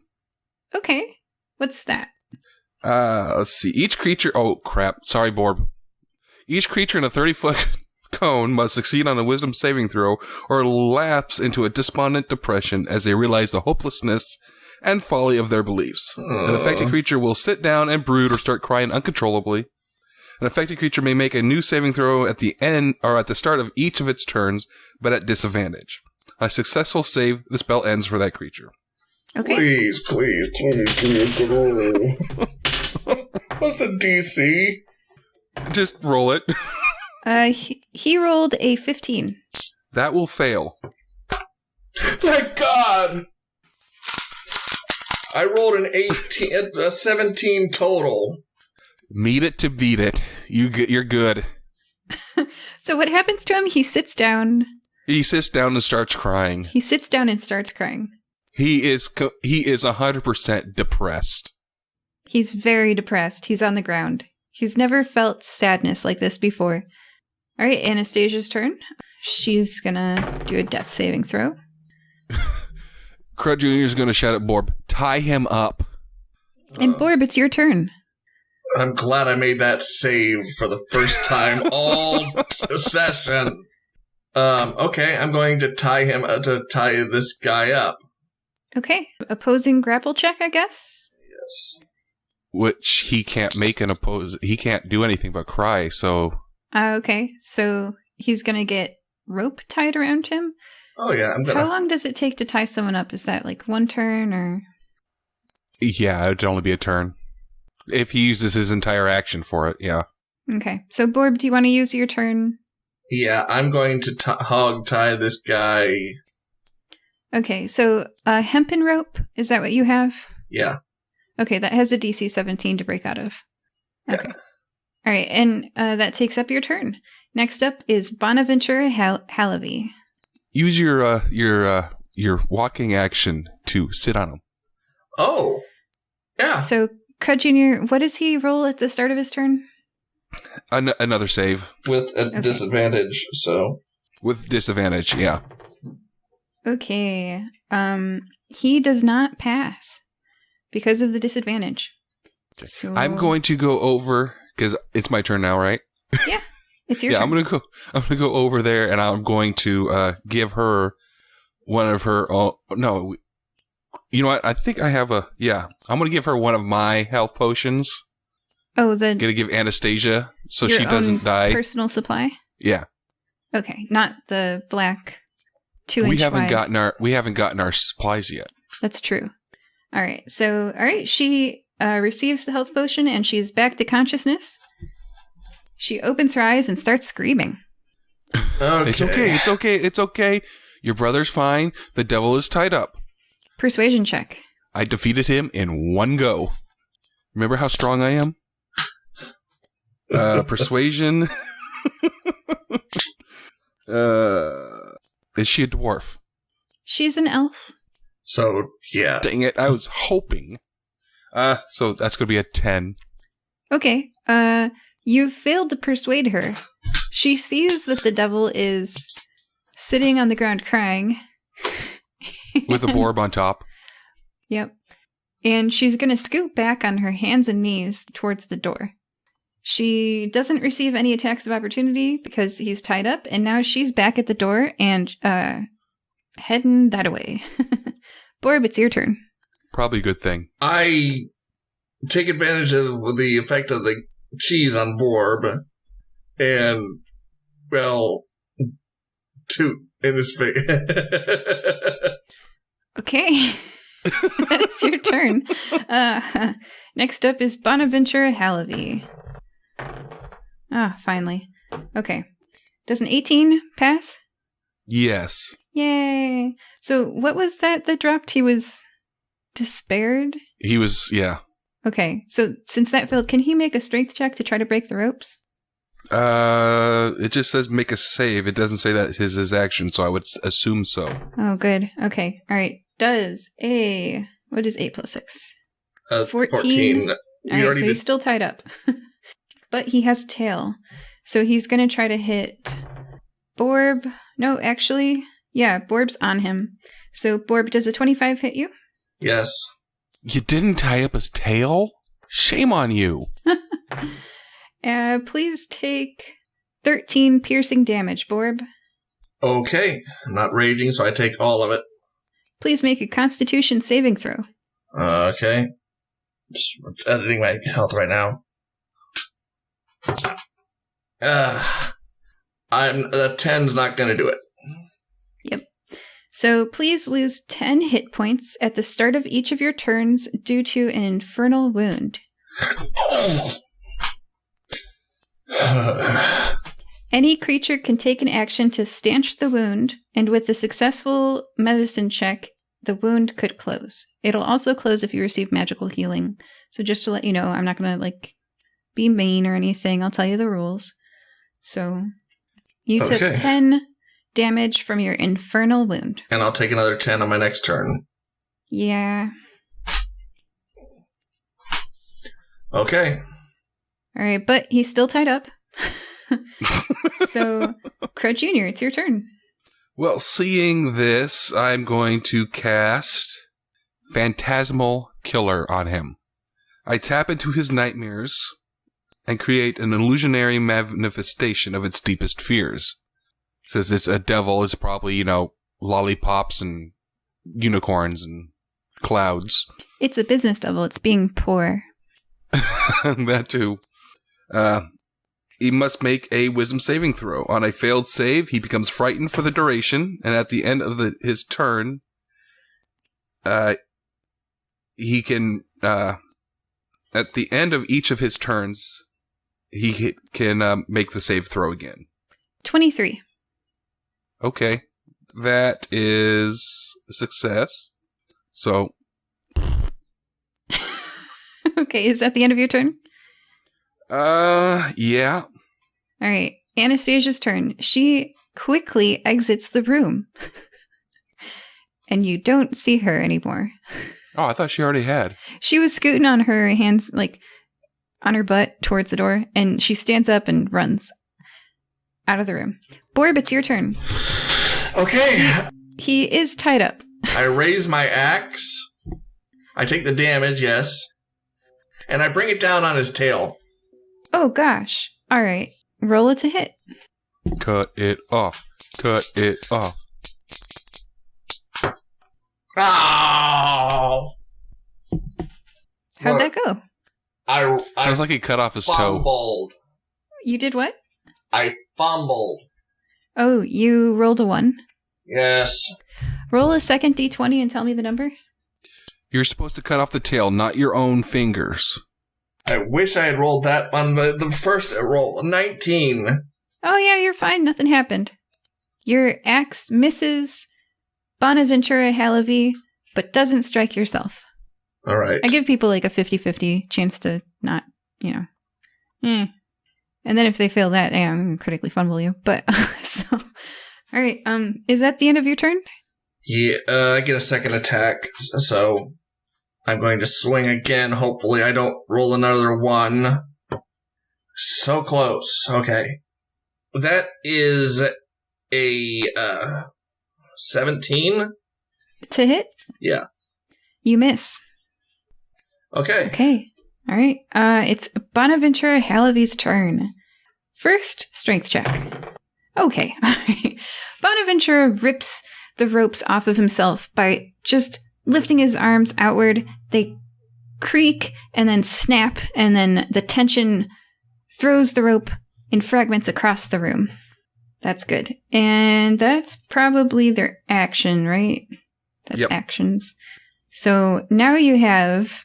he stands up, and now you have one business suit wearing mildly attractive, horned, devil standing in front of you. A horned devil? Oh. Okay, you didn't say it was a horned devil, Crud Jr. It's your turn. So he doesn't have a Borb sitting on top of him anymore? I thought Borb was sitting on top of him. He made a strength check to fling off because there's a set DC for tying people up, 17. Yeah, but shouldn't he have made a strength check against Borb too? He can. He's got a +6 to his strength if you want me to roll that. Yeah, that was a 16. Okay. So I gotta roll against him? What? Or what? Yeah. I guess for him standing up, but that doesn't really mechanically make any sense. There's no book thing that you're doing. So Borb rolls a 29 to keep this guy down on the ground. Borb can be grappling him. That's fine. Borb is grappling the Horned Devil. But so now I have to look up the rules for grapple. The rules for grapple are not actually... It's not all that great. So let's see. Grapple 5e. Okay. I'm on the roll20.net page. A grappled creature's speed becomes 0. It can't benefit from any bonuses to its speed. So, yep. You can grapple it if you want, but it's not... I think a lot of people think that it's better than it is. But it just means their speed is 0. I thought there was more to it. You can look it up if you want. It's on roll20.net. I believe you. Okay. Condition ends if blah, blah, blah, blah, blah, blah. Yeah. Well, so what Crud Jr. is going to do is he's going to cast Bone Seize. He needs to make a Constitution saving throw. Uh-oh. Uh-oh, I think we lost the DM. Yes, we did. Okay, freedom! We win automatically! Woohoo! So I will now take his place in the hierarchy, and I am now the leader of this pyramid scheme. It Hi, guys. Did Skype crash? looks like it. Yeah. Well, you Okay. crashed first, and then the call went away. Oh, okay. So it's your turn, Crud Jr. Right. Well, while you were gone, we had decided that we had won and that we had taken over the business, so... Make it so. No. What do you do to make that Crud- happen? Crud Jr. casts Bone Seas. He needs to make a Constitution saving throw. Oh, my. He fails. Okay. So I choose a target within range. If he is alive or undead, he has to make a saving throw, which he did. He failed on. On a failure, I gain control of that target's bones.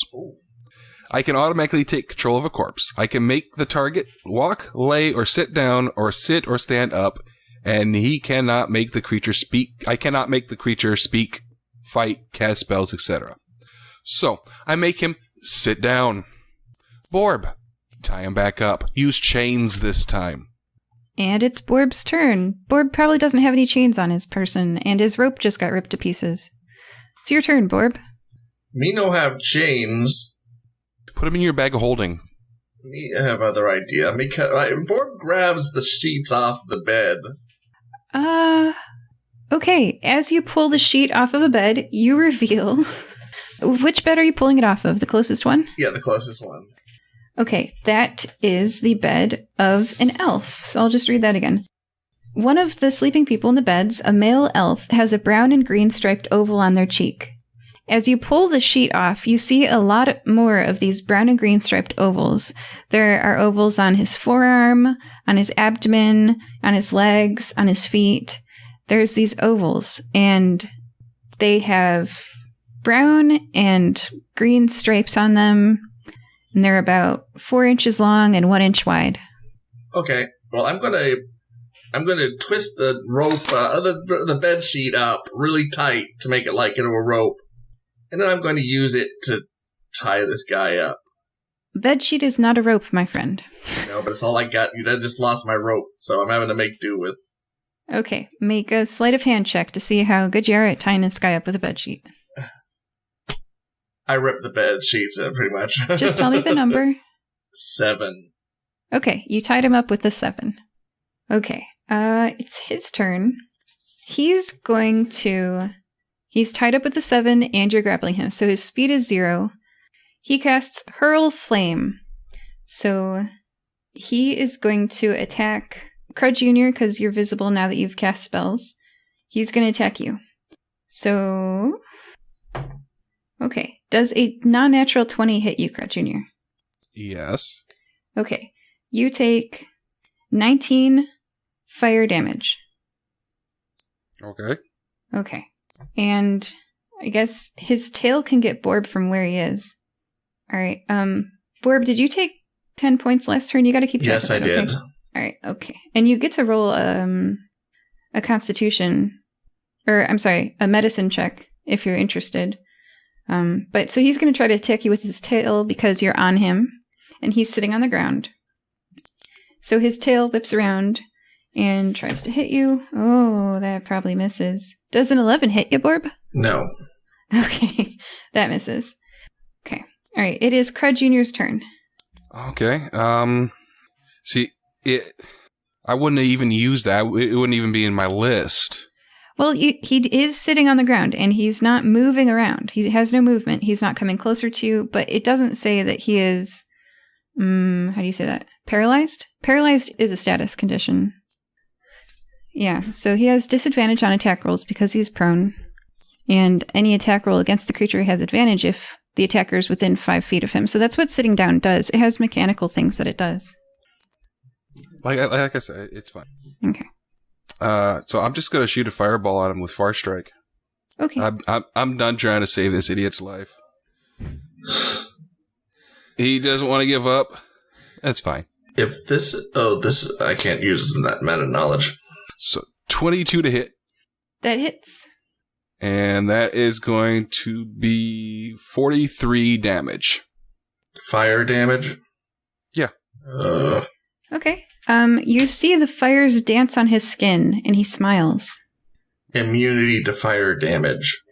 Horned devils have immunity to fire damage. Because they're from hell. Okay. Yeah. Borb, it's your turn.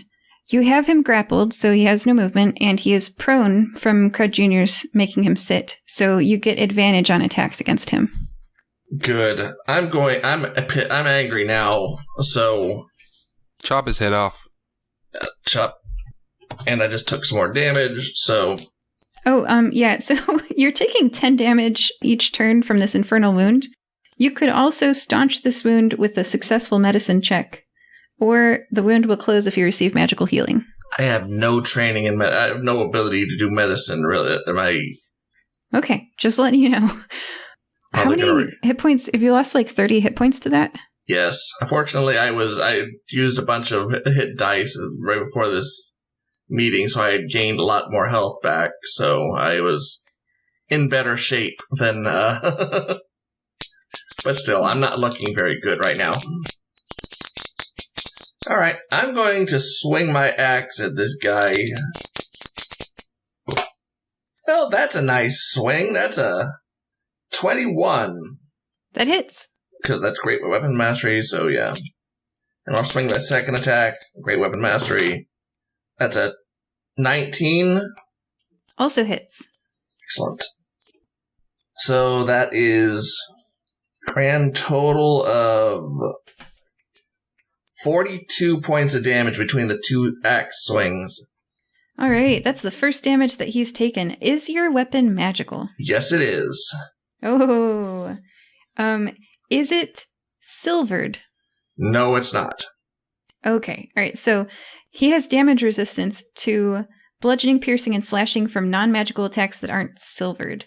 So it's magical, but it's not silvered. So I'm not sure how to rule on that. Only if a non-magical weapon is covered in silver will it count. But if it's got it. So that is full damage from your magical weapon. He goes down in hit points, and you slash him. His business suit is ripped, and there's a large tear in it. Okay. Borb, back away, I yell before your end turns. Okay, I use my movement to back up. Are you exiting his melee range? I'll risk it. Okay, he's going to do an attack of opportunity against you. He's on the ground prone, so this has disadvantage, but he's going to try for it. And disadvantage. Gosh, he misses you. Good. Okay. Crud, that means it's your turn. Actually, it's Bonaventura Halaby's turn. Okay. So he's no longer being grappled, but he does have to remain sitting on the ground because his bones have been seized. So he's going to hurl flame at Crud Jr. That's okay. He's about to get a quite interesting surprise. Oh, doesn't 8 hit you? No. No. I am squishy, but not that squishy. He misses. I guess I'll have him roll, because that was a 1. Okay, nothing bad happens. Oh, okay. Okay. And that's the end of his turn because he's on the ground. So Okay. he can't... He would love to chase after Borb, but he's sitting on the ground. So next up is Crud Jr. Crud Jr. is going to walk up to within 10 feet of him and use Dragon's Breath. Now 30-foot cone up against for between him and the wall, so all I'm getting is him. But you're breathing fire against a stone wall. Remember, it's any element that he wants. Okay, you're breathing something Yeah. against a wall, so it's going to reflect, right? It's a circular chamber, correct? It's a room with 4 beds, and he's standing next to the bed in the back left. I think you're going to get the dude in the bed if you do this, because your cone breath's going to reflect off the wall, right? Makes sense. We got Mocha. We'll take him back to the guild. Mocha can bring him back. Okay. I'm done with this guy. I use cold on him. Okay. So that is going to be 18 to hit. Meet it to beat it? Yes. So if your armor class is 18, does it hit you? Yes. Okay, he's hit. And then that is going to be... And so is the person in the bed. Oh, Okay, well, someone just got the ultimate. it's flash frozen. He's cryogenically frozen now. He'll be fine once we thaw him out. Because I do cast it at level 4. Oh. Oh, he's so dead. Yeah. Oh no, how much damage does he take? He's a popsicle. Oh, you're going to do more than his health in damage, aren't you? Oh no. I mean, they're just D10s. Yes, he is. NPC is going to actually die. That wasn't my intention. I didn't kill any of the NPCs. Okay, all right. That will be 48 Yep. in damage. Oh, that is one dead NPC. Yeah, that's, okay. So, Jay Tolbeck is deceased. And Oh no. how much? 40 what? 48. Oh no. So the devil should be actually weak to cold, right? No, it's not. No, that's not how so horned devils have damage resistance to cold. So it takes, you'd say, about half of that damage. I'm just using the stats from the Horned Devil official page. Yeah. I know. I am very familiar with the Horned Devil. I've had a very nasty experience with one of these creatures in a past campaign, so... Crud Jr.'s having a bad time with this one. Because cold would make sense. But on the page it says they take half damage to that. They have damage resistance. I call them horny devils for a reason. Yep, they're devils. At the end of Crud Jr.'s turn, Jay Tolbeck is deceased, and it's Borb's turn. Alright, Borb is gonna move in. Great weapons mastery. Not even gonna bother with reckless attack because I already have advantage. Yeah, he's prone. His bones won't move, and he can't stand up. Okay. Oh, again, I gotta take more damage again. I think you could have made now that I'm thinking about it, the ranged spell attack, you should have been able to take an attack of opportunity against him. But I forgot. So. Yeah. Wait, what? Because when he was sitting on the ground and Borb was on him and he made a ranged spell attack against you to hurl flame. Oh, yeah. Yeah. That's a 19, and... Add another hit in there because I forgot about your attack of opportunity earlier. Yes! Okay, and crit. Oh, yeah. And my third attack, that's another 19, so... This is where things are going to get fun because I do even more damage on a critical hit now. Ooh. So instead of doing 2 dice, I do 3. Whoa. So yeah, that's good because you guys aren't looking great. that's called brutal critical. It's level 9 ability for barbarians. So okay, first. I don't know what you're talking about. I haven't even gotten into my hit points yet. Okay. Oh, Crud Jr. will survive this. That was just... I still have temporaries. Yeah. So the 2 regular attacks are 29 and 21. What types? Slashing? Yes. Okay. And then my critical hit, 37 points of damage on the critical hit. Wow. In one turn, Borb does about 100 damage-ish. And our Horned Devil is looking a lot less full of Cocky. himself than... What? Cocky. Yeah, he's looking a lot less cocky than he was before this. That axe is not his favorite thing he's ever seen. And yeah, that's the end of your turn. He's going to... Now, what does he do with this bone thing? Is there anything he can save against to be able to stand up again? Or No, duration is 1 minute. Okay, so... 10 rounds. So he is stuck there. He is gonna try to hit Borb with his tail and his fork, because he makes 3 melee attacks, and try to hurl flame at Crud Jr. So we'll do Crud Jr. first. So I get an attack of opportunity against him since he does a spell. Yep. And does a 17 hit you, Crud Jr.? Pretty sure. A 23 hits. Yep. For 13 points of damage.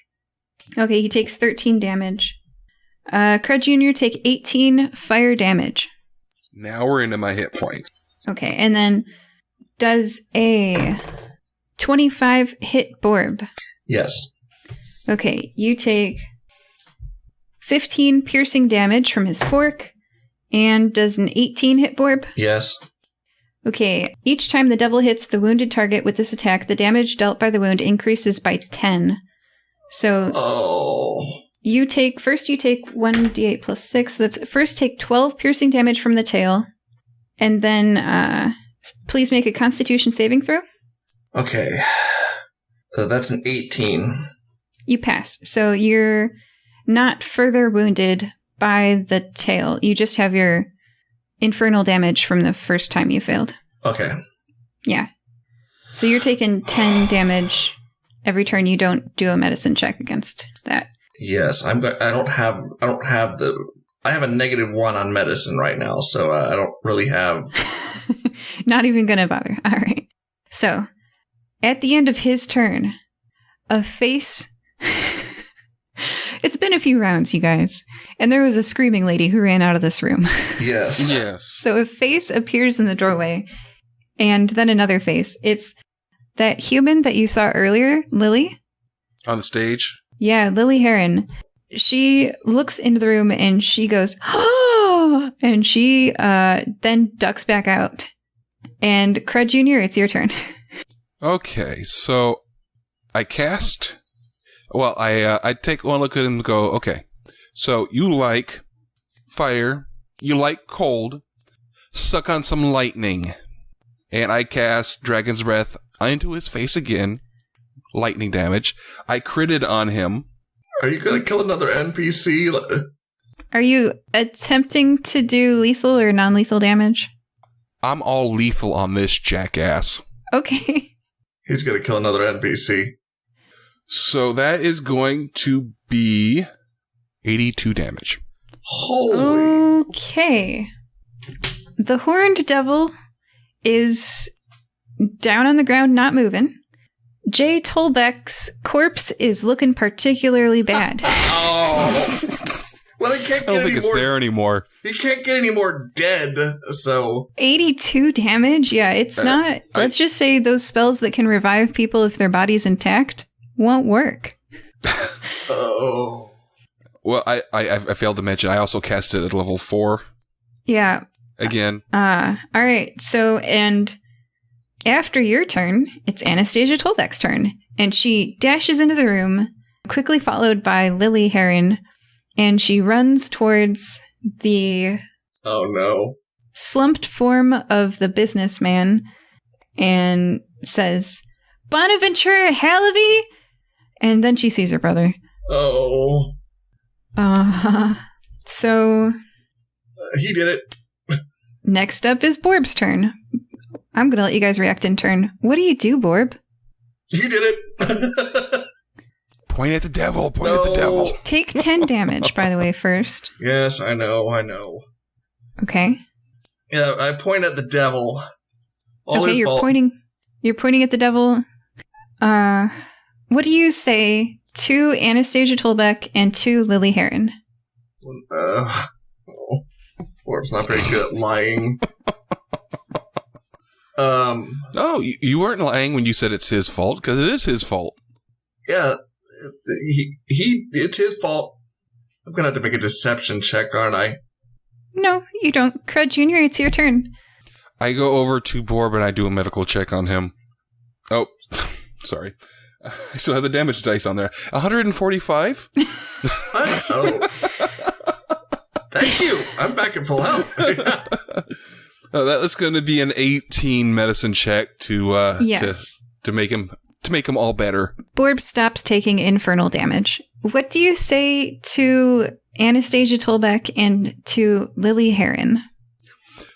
Well, Anastasia, as you know, he attacked you first, put you down, and so I'm sorry about your brother, but the devil, I killed him for you, though. I got your revenge. Okay, so are you suggesting that the devil killed her brother? Yeah. I'm suggesting that it's the devil's fault. Okay. Choose your words carefully and say something, and I'll tell you which check to make. I already I just said what I just said. It is the devil's fault. He as you know, he attacked you, started this whole fight, It is his fault that your brother died. I apologize. I'm sorry for your loss. She looks up at you and she goes, when I left, he was lying in this bed, still alive. His chest was moving up and down. I saw it. Now he's been burned and... Wait, what did you eat? Cold damage and lightning damage? Yes. Mm-hmm. Look at him. He's frozen solid and he's got electrical fractals all across his skin. The devil didn't do this. Oh. What do you say? Me use physics. I don't do that kind of thing. My Borb holds a... Borg goes, wasn't me. me hit things with axe.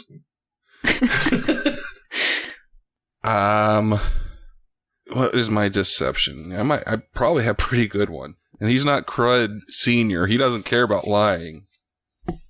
I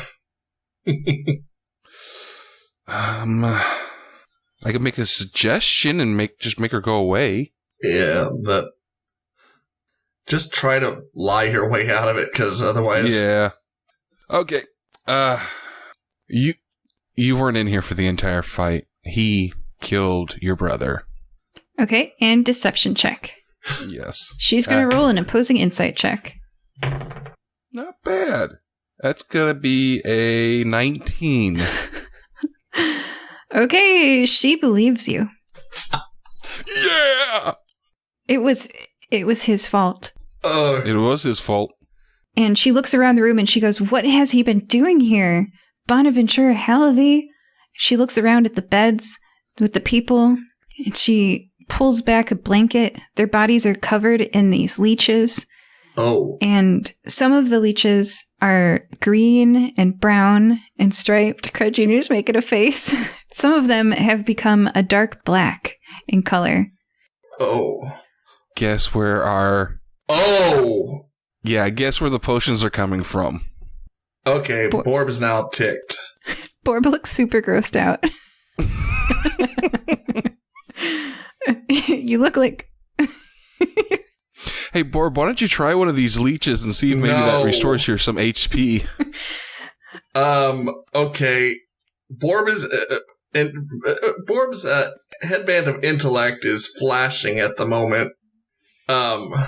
Danger, Borb, danger. As he's having a rare bit of intelligence. Borb hoists his axe and starts to stomp towards the main, out of the room. Okay, towards the person standing in the doorway, Lily Heron, the speaker at the retreat earlier, who has become fabulously wealthy. Move! She pales at the seat and she goes, as if she too is realizing what the health potions that she was selling really are. Borb simply... And she gets out of your way. And so, with that, I would like to conclude the adventure. Lily goes, I had no idea. I didn't know. Anastasia Tolbeck says to her, you may not have known, but we're going to make you pay. Yes, you are under arrest. Since you are the surviving head of the company now, you are taking the rap. Oh, yes. And Borb proceeds to smash every vial of that potion that he finds in the place. Doesn't matter who is carrying it. The camera pans out with the person trying to give Borb his box of black medicines at the end of the day, and Borb ripping apart the suitcase and stomping on the vials, the blood oozing out of them. Yeah. Well, Crud's keeping his. Crud takes his briefcase and puts it in his bag, nods and walks out the door as sirens wail outside, lights flash, and police enter the mansion. And oh yeah, and Borb finds the lady who took his gold from him earlier. Full refund. The police find a very disgruntled Minotaur, and they are able to get the truth from you. And that concludes this adventure of the fire-breathing kittens. Joining us this time, we're Borb. Hello. And Crud Jr. Doesn't matter where it came from. It's 20 free temporary HP before every episode. Bye-bye. Yeah. Okay. You are a vampire after all, so yeah.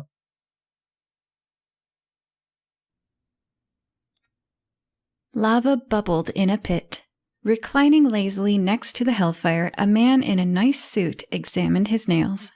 Beelzebub looked up at the sudden popping sound. Across the lava pit from him, a beaten-up-looking figure had appeared, collapsed on the ground. Back so soon, Bonaventura? The bruised man in the suit opened his eyes, sat up, looked around, and stood up, dusting off his suit. It appears so, Beelzebub. He sighed. All that work creating a multi-level marketing network down the drain. Beelzebub smiled in amusement at his fellow devil's suffering. I told you pyramid schemes were out of date. You should have gone with something fresher. I hear the robocall market is exploding right now. Bonaventura grumbled. Harumph. Well, it almost worked. I had a 4-level pyramid, rapid growth, and a steady product supply line. I almost got away with it. And I would have, too, if it weren't for those pesky adventurers. Beelzebub raised an eyebrow. Oh? Which adventurers? Bonaventura thought back to the tall, robed figure with glowing red eyes. No clues there. But there was that Minotaur. Didn't he have a tattoo of some kind on his right bicep? What was it of again? A fire-breathing kitten inside a shield? Yes, that was it. Bonaventura smiled and said to Beelzebub, I think I know exactly who they were.